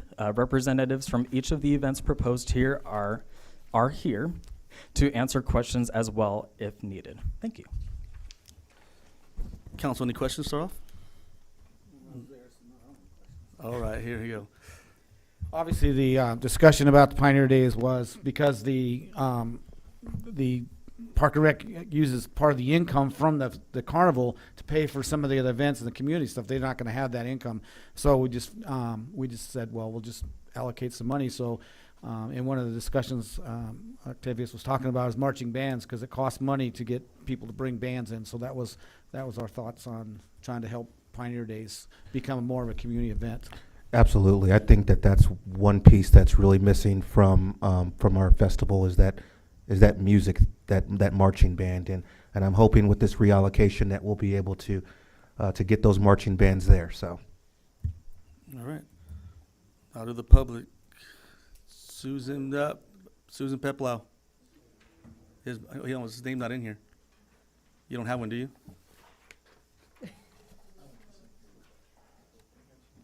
Just for 12? Okay. So no, Susan? No? You don't, go ahead. You're right there. All right. I'll try to make this one quick. I just want to say that I completely support all the recommendations from the ad hoc committee and all the work that Parks and Rec and Scott in particular put into this presentation. I'm super excited about what's being presented for 24-25, especially Historic Plaza and the group there. But I would like to have you consider taking some of those extra funds and putting it again towards a little bit of an event coordinator. I don't want to take away from these grants. I want these grants and these activities and events to be able to grow. So if we were able to like cross promote, like if we're looking at Parks and Rec or our city specific events partnered with, you've got an event coordinator or producer who also works with the T-bid, who works with PAC. You can kind of, if everybody's throwing a little bit of money into the pot for this contracted position, there'll be cohesiveness throughout the city, and then people know who to call to kind of make it everything it can be. So that's just a recommendation. It looks like we got a little bit of extra funds, both with Parks and Rec and what will be my public comment regarding T-bid. So thanks. Thank you. Mr. Vino? Where's this funds coming from, this grant fund? Is it coming from the T-bid? No, it's coming, we allocated that from our city budget. From the Back city budget. when we did this 2 years ago, we did a 2-year budget. We allocated $50,000 last year and $50,000 this year. So it's not the T-bid money? No, this Thank is general fund money. Right. Patrick Mills, or am I saying that right? Wallace. I'm just here with the team from Military. We just wanted to, well, I'll speak loud enough here. So, Okay. okay. The people at home want to see you. All right.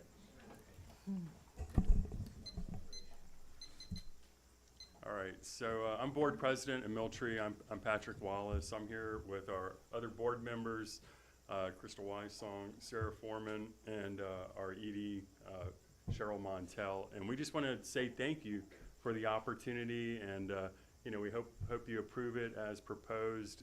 It's an important mission for us. Like, our aim is to end veteran isolation, and by bringing veterans and community together, and this is what we do, and we're looking forward to doing it. So that's all we wanted to say. Thank you for the opportunity. All right. Thank you. All right. Thank you.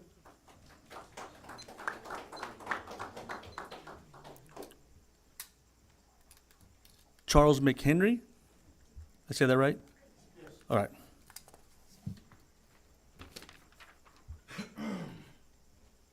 Yes, my name is Charles McHenry. As you know by looking at the slides, I'm the president of the 29 Palms Arts Guild, which we also own and operate the gallery. And I would like Mr. Klinkstill for his presentation. I can't add a whole lot more to what he said. He obviously put a lot of work into it. Thank Mr. Scott and Councilmember Mintz also for their work on the ad hoc committee for coming up with these recommendations. Like I said, to me, this is a big event. This is my first time as being president where we're doing this event, but I've participated in the past as a member of the board and as a member of the gallery. And usually when you look at fundraising events, which is basically what this is going to be, you look at it as being a fundraiser. Me, I look at this as being a friend raiser for the gallery because it gives us a chance to get exposure to people who normally wouldn't be exposed to the gallery. And give you an idea of the attendance we had last year we had people coming into the gallery from Los Angeles area, and some people even when they're out here on vacation from Europe shopped at the gallery. So I'm thinking they're coming to the gallery, it also brings the people into our local businesses. So this is a win-win for everybody, and I'd like to appreciate your time and consideration on all this. Like I said, once again, I know there's a lot of work goes behind the scenes on these things. I know there's a lot of hard work on my end, not necessarily on my end, but on behalf of my board to try to put this together. You know, like I say, if you have any questions for me, I'll be happy to ask them afterwards. But like I said, Mr. Klinkstill pretty much covered everything I was going to say, so I'll go ahead and sit back down again instead of filling the air to what doesn't need to be filled. Thank you. All right. Thank you. Ms. Anna Stump?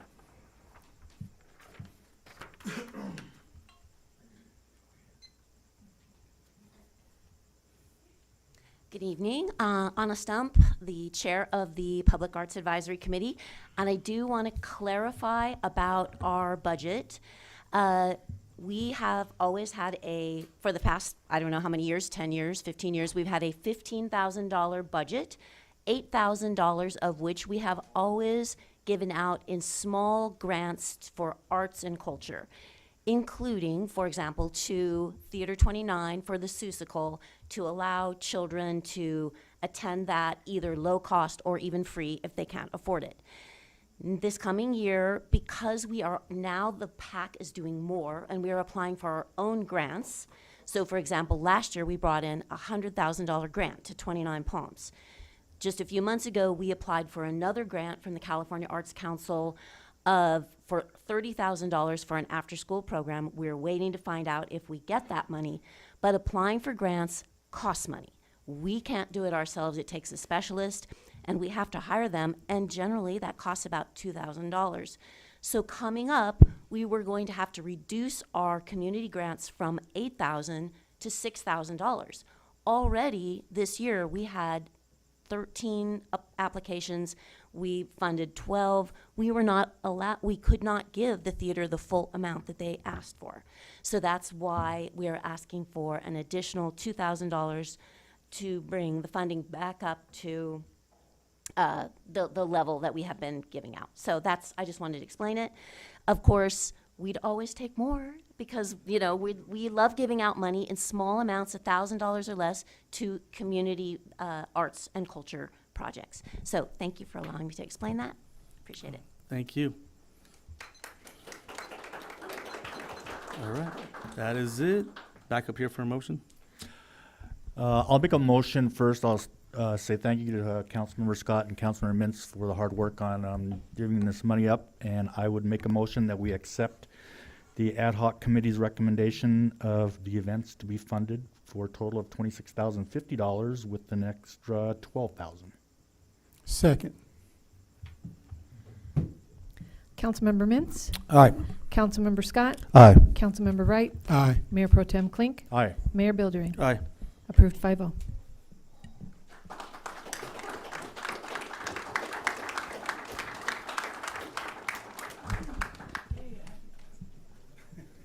I hope these claps keep on coming. All right. Future council initiated items. Any add-ons from the council? No. Mr. City Manager, can we get a study on unmaintained roads, the cost? And also a study on what's our legality and cost to maintain or fix a road like the storm we had. 'Cause I know there's a lot of roads we can't touch due to liability. Can we dig down deep and see what we can do during situations that we just went through, vice, you know, everyday wear and tear, but those emergency moments like we had? Can we I'll go ahead and second that and also include Encilia, Bermond, Encilia on the west side. just from our study of the roads that we've had issues with? I'd be happy to do that. All right. Thanks, sir. You second that? Yes. Okay. All right, no one else? We good? Our unmaintained, to maintain them, how much does that cost? To maintain unmaintained roads. Yeah. All right. Man, I'm kind of waiting for city manager to stop writing. No, And then, sir, the second one was what are the liabilities, the costs, the issues, et cetera, with doing what? Taking a paved road to a dirt road to a paved road? So that was the first item. I thought that there were two. yeah, the second was, what's our legal liability? What can we do without getting getting the liability of those roads that are washed out, that are not maintained? Okay. But we gotta provide a service, and where's the lateral limits? Got it. Thank you. Is that it? You go? And Mr. City Manager, if we can, at the next council meeting, or if you're prepared today, get information regarding the lots for the self-help construction program. Very good. That's Thank you. something that we can have for the next council meeting. And that is an update on that? Yeah, just an update. I think, we have to kind of, timing matters. Yes, sir. Very good. All right, moving on. Public comments. This is the time for the public to address the city council on issues within the jurisdiction of the city council that are not on this agenda. All comments are to be directed to the city council and should not consist of any personal attacks. Members of the public are expected to maintain a professional, courteous decorum during their comments. There's a time limitation of 3 minutes per person. If you haven't already done so, please fill out a name and address slips and give it to the city clerk. The city council is prohibited by state law from taking action or discussing items not included on the printed agenda. Public comments on specific agenda items will be deferred until consideration on the item on the agenda. Leading off, Nicole Parks.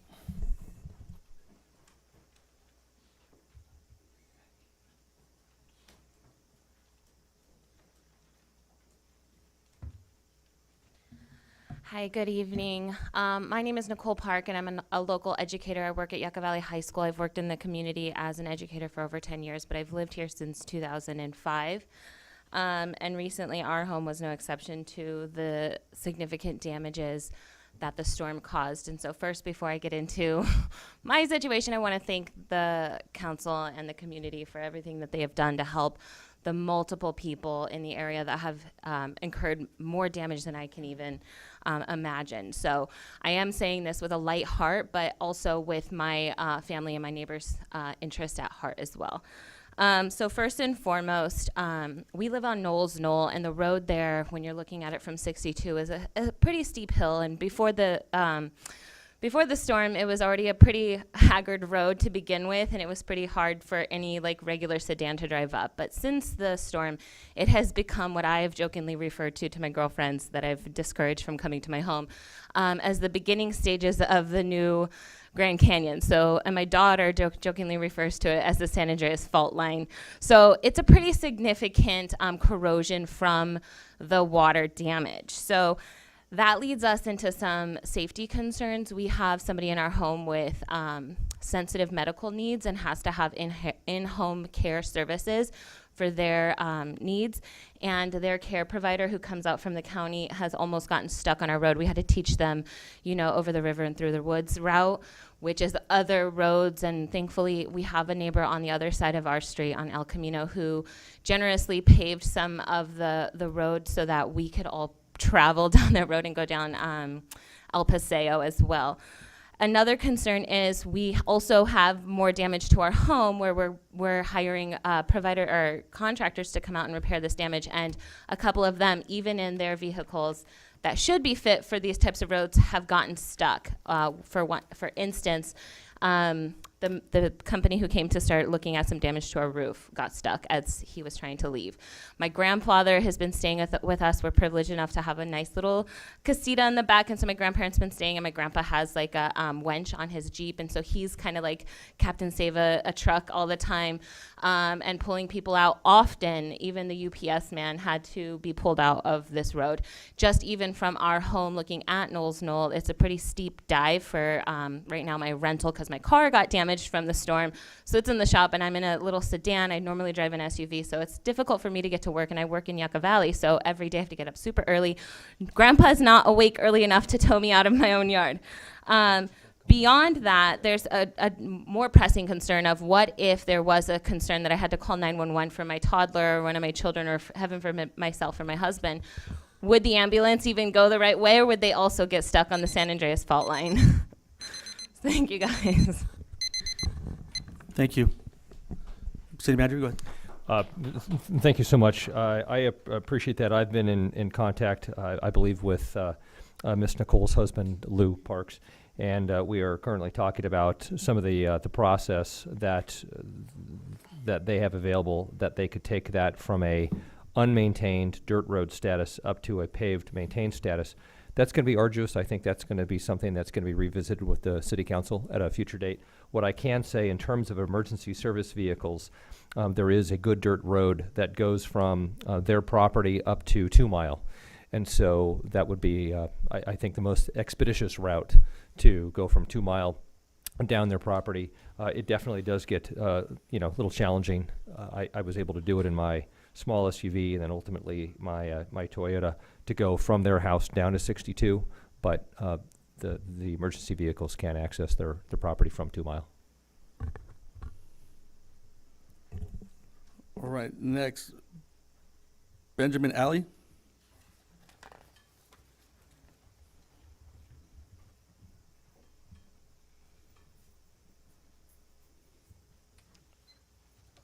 Odd position to begin on this conversation. Well, I wanted to address something that has to do with a response from code enforcement during the sign drama and the big storm that we had. Many of you are probably already aware there's the sign that just outside of what appears to be city limits, but it's just there before you get into unincorporated parts of 29 Palms off the 60 freeway by Indian Cove Market. And it's a big goofy sign that is set up with me and my wife. And we want to do it good-heartedly and do something fun for the community, and it has got a huge amount of engagement. People really love and enjoy it. My problem and my contention when I got angry and came here directly to the city, started to confront issues with the city itself, was that when code enforcement was down at the sign 2 hours after the city was flooded, and I got a phone call about 2 hours later from the property owner saying they're ready to deface it and remove it. We have serious infrastructural issues, old standing problems, and issues to be addressed within the city in and of itself.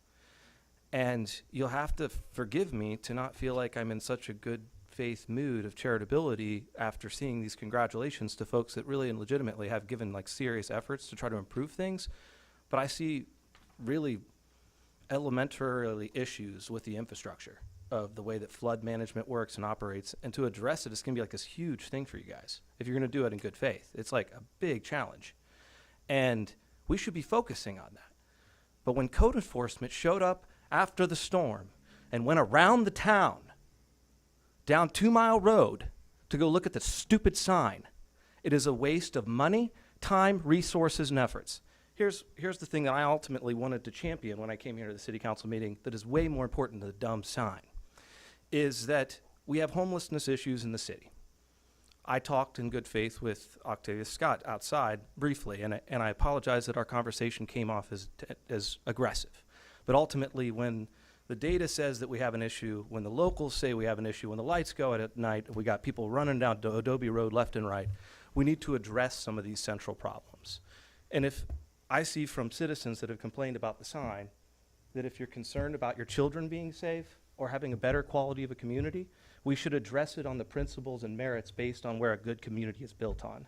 And that is built on appropriate infrastructure, safety, security, and development. And that happens here. And these guys are doing good work.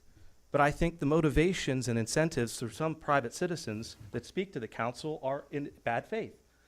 I have private citizens that have obviously motivated this into a fact to push code enforcement to do something so silly after that storm. I can't believe, it's just mind-bogglingly stupid. And it's embarrassing. And they're actually hard workers. You guys are honest brokers about how you implement city code. So we can make improvements, and I hope we do. And I hope homelessness is addressed as a serious issue and not just something that we want to push under the rug. Okay. Thank you. Thank you very much, guys. Thank you.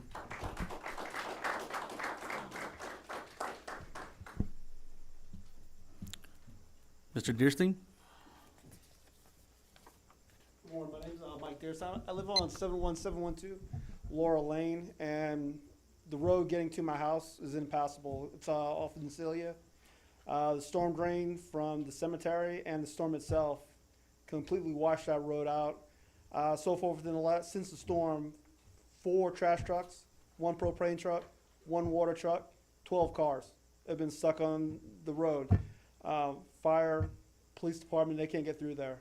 I've sent numerous emails, Public Works. I've come down here and I've filed a request for help or to find out what I need to do to get it fixed, and I've yet to get a response. And I was just trying to find a way in order to fix it. That's it. Thank you. Yes, sir. And what was your name again? Mike Deerstein. Thank you.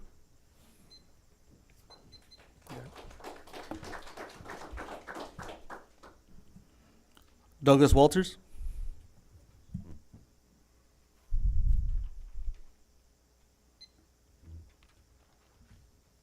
Good afternoon, good evening, council members.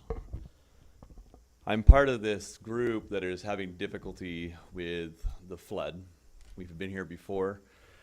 We were challenged to find in the code somewhere where it says that the city has responsibility to maintain the waterways, maintain the roads.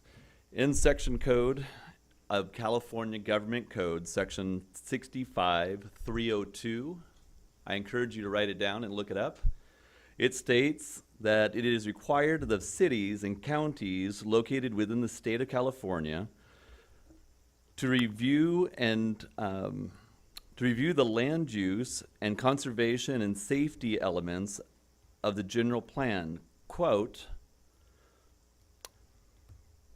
for the consideration of flood hazards, flooding, floodplains, and to address the flood risks of any of the amendments to the land use, conservation, and safety elements requiring a review of the other parts of the general plan elements for the internal consistency, including the housing elements, which were spoken by one of our members this evening.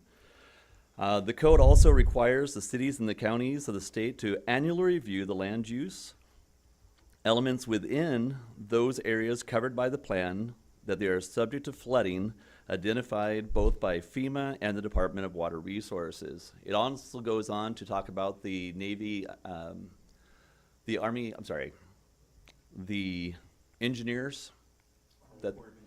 Thank you. And so there's plenty of codes in there that talks about you need to be looking at this and making a plan and coming up with something. You've talked about those, looking at those unincorporated areas that has roads that are not maintained.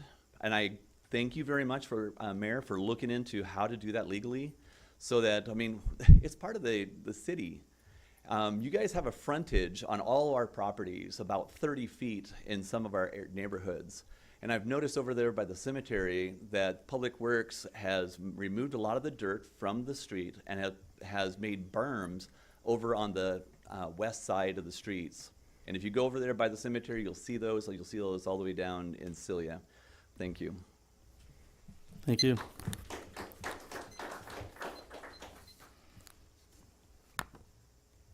Again, Susan Pepler.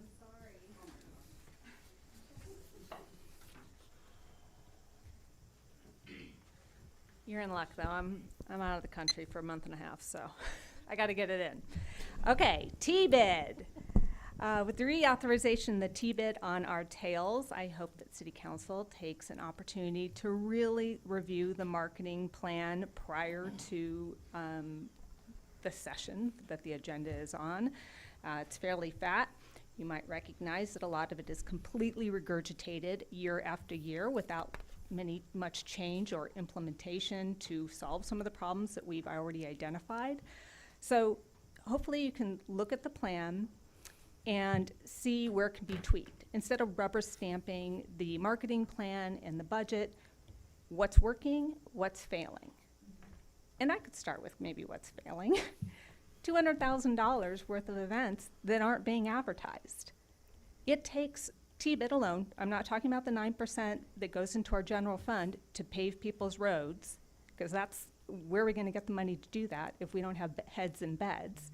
But for T-bid dollars alone, we have to have $1.3 million worth of usage, gross rental rates, I guess it would be, to accumulate $200K.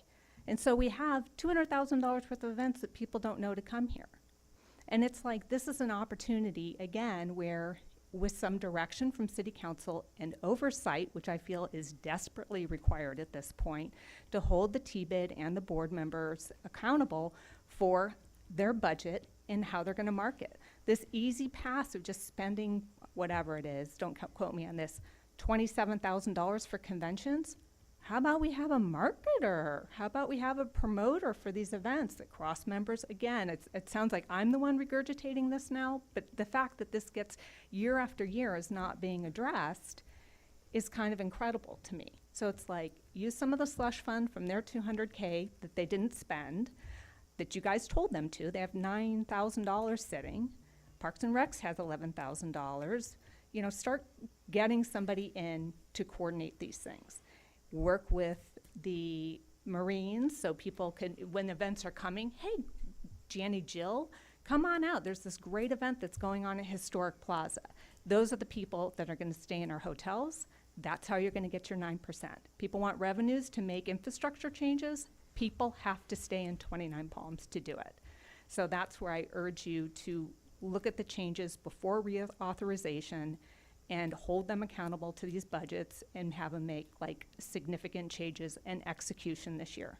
Because you might remember, I was a big proponent of keeping the T-bid last year, and I said I like a separate till, a separate marketing department, and I didn't want our marketing funds being commingled with the general fund where they can be poached. Thanks. Thank you.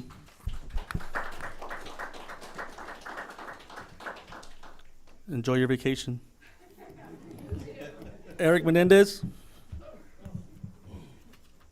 I'm sure you'll be watching online. Oh, yeah, she will be, and she'll be texting me to come speak on her behalf. She has to be present or nothing. I'm just going. Well, I just, you know, I hate public speaking. You guys already know this. I just want to, is there a way, are we able to reference something online on the screen in our public comment, or no? Oh. No? I think it's on my phone, but I don't know how to get it right. Yeah, that would be, Oh, you can't go to X on your screen up there? Because I posted some videos of the storm on our Desert Beacon Twitter account. okay. That would come up here. Was that of the several feet of water that was washing down Highway 62? It was. From the total region? And I have another shot of it when I was stuck just above it, watching just this mountains of water. And I mean, I've spent 20 years in, you know, emergency services before I came up here to start this business. And you know, we are great. Yeah, we were just lucky no one died, you know. I thought my truck was going to float away. So if you want to load it up, I mean, you can kind of get a perspective on it. I mean, I think it would be helpful in reference. Let's see here. Do we have? Yeah, I don't know. But in the meantime, I don't know just that we wanted to can. thank, you know, agree everyone has done a great job in this community. I wanted to piggyback a little something on what Susan said about the T-bid. I really think Brianne's done hard work over there, and I actually just came from a meeting with the new president of the Desert Regional Tourism Agency. I talked to Councilmember Mintz about what we were trying to do. Last week, Brianne and I went to the California Welcome Center. We met with Kathy Amar's new replacement. Her name is Linda, and we also met with the director of the National Park Association, Jackie, and her marketing person, Christine. This is something I've been working on for 2 years with Desert Beacon, you know, before I got totally overwhelmed with the explosion and deflosion, or whatever you call it, of the market. I was really trying to do something different up here with these rentals, because we were never about vacation rentals. We were about trying to solve this problem with Airbnb. As of yesterday, I was told Glenn Harris, Dodd Rowe's representative, was resigned from the board, so he's no longer working with that agency. And I met with Z from AutoCamp, who's now the president. So we are working with something. We have something very good we're going to be presenting, and we're hoping to get it in front of you by next month. So, or next council, hopefully next month. So I just wanted to let you know on that, and just say thank you to everyone for all your service. And Octavius and Stone, they did great during the storm. You know, they worked the whole weekend with me and Susan and all of us. So I just wanted to say thank you to everyone too for that, and Steve. You know, so thank you. Yeah, everyone did a great job. Yeah, thank you. Thank you.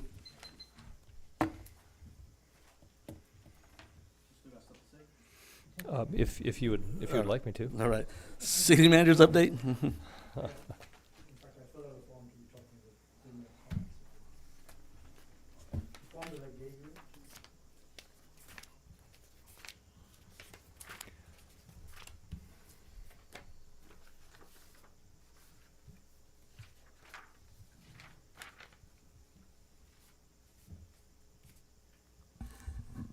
Oh, you barked twice though, huh? Okay, yeah, go ahead.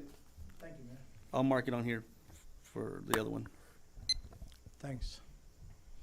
Mayor Pro Tem, I want to personally thank you for this in serving our community. You've announced that you will not run again. That's a very good decision in the best interest of our community. While you still have time till in December, we, the people, would like you to table moving forward, council members should not serve more than 2 terms. I understand some wants to serve the people for decades. Look at Colonel Paul Cook, Chad Mays, Don Rowe. They all started off in Yucca Valley, really cared for the community and used that caring to a broader base. Some of these names I mentioned are personally known to me. I've attended their birthdays, fundraisers, or their socials. If I called on one of them, they would return my call within 24 hours. They know I do not want them to cook breakfast. And they know I'm a small business person, which is the backbone of job creation.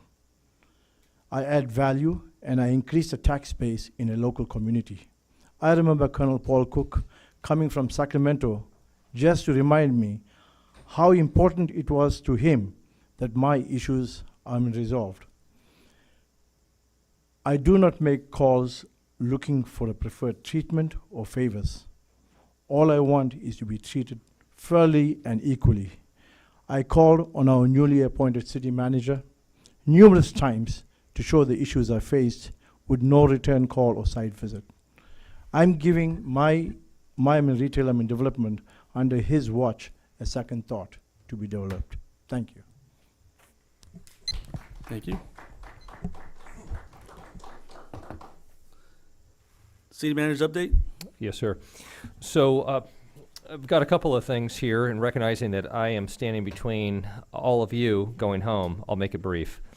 So the active transportation grant, this was a grant that the Community Development Department had worked on, and that grant would ultimately, if obtained, be used to create a paved, bike path, running path, multimodal path along the wash from just south of 62 all the way over to Baghdad. That grant was submitted within the deadline on July 16th. We have not heard anything back. We will keep the council updated on that. Another item is the animal shelter, and that preliminary design, they are still working on that, the architects, and I anticipate that preliminary design will be complete by the 4th quarter of this year. And so once we have that, we'll be able to start doing some costing to come up with some estimates on what exactly that will cost to construct. I can tell you it is a facility that is sorely needed. Our community needs it. Our pets, our family members need it, our 4-legged family members. And so that's something that we're working on. We're absolutely going to need community support in order to pull together the funding on that. So that's something that's mission critical. 29 Palms Beer Company, they had their soft opening like the mayor had mentioned. They have excellent food. Also, community development. I think that this is something that the business community and I would imagine the overall community would appreciate, and that is the Community Development Department, Mr. Gardner here, has been working diligently on a number of things, one of which is a live entertainment permit. One of the things that is important when an entity, it could be the beer company, it could be Ground Squirrel, it could be any one of our restaurants, and they have live entertainment, it's vital that they understand the capacity of their various buildings. And so Mr. Gardner here is working on a permitting process that will help each of these institutions that would like to have live entertainment or maybe are having live entertainment to go through and identify and resolve any safety concerns and get the permits that they need. So I imagine that he's going to be bringing that back before council, before that's rolled out to the community, but I think that's important. And also one of the things that Mr. Gardner's doing is he is doing a general code cleanup. So as maybe some folks in the audience know, it's when you establish the municipal code, sometimes some of these codes go back to the late 80s. They are a best attempt to try to anticipate problems and try to reduce those problems. But best attempts sometimes are not perfect. And so as time goes by and situations come up, it becomes obvious that we need to clean up the code. And so that's something that Mr. Gardner, I think, has been doing an excellent job of being proactive and is trying to identify those opportunities where, hey, the code is outdated or the code just no longer applies and needs to get rid of, or can we make the process more facilitative? So that's something that I think you're going to continue to see from him. And then also one thing that I would like to, actually two things.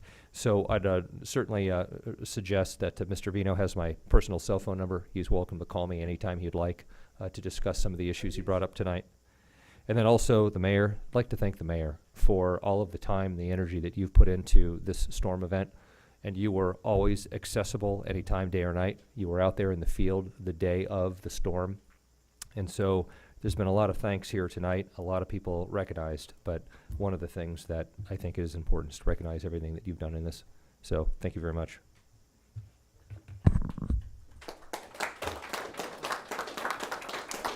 No clap, no clap, no clapping. You done? That was pretty fast. I like that. All right. Hey, there's hope. We're all good? All right, this meeting's being adjourned till September 10th. There will be no meeting on August 27th.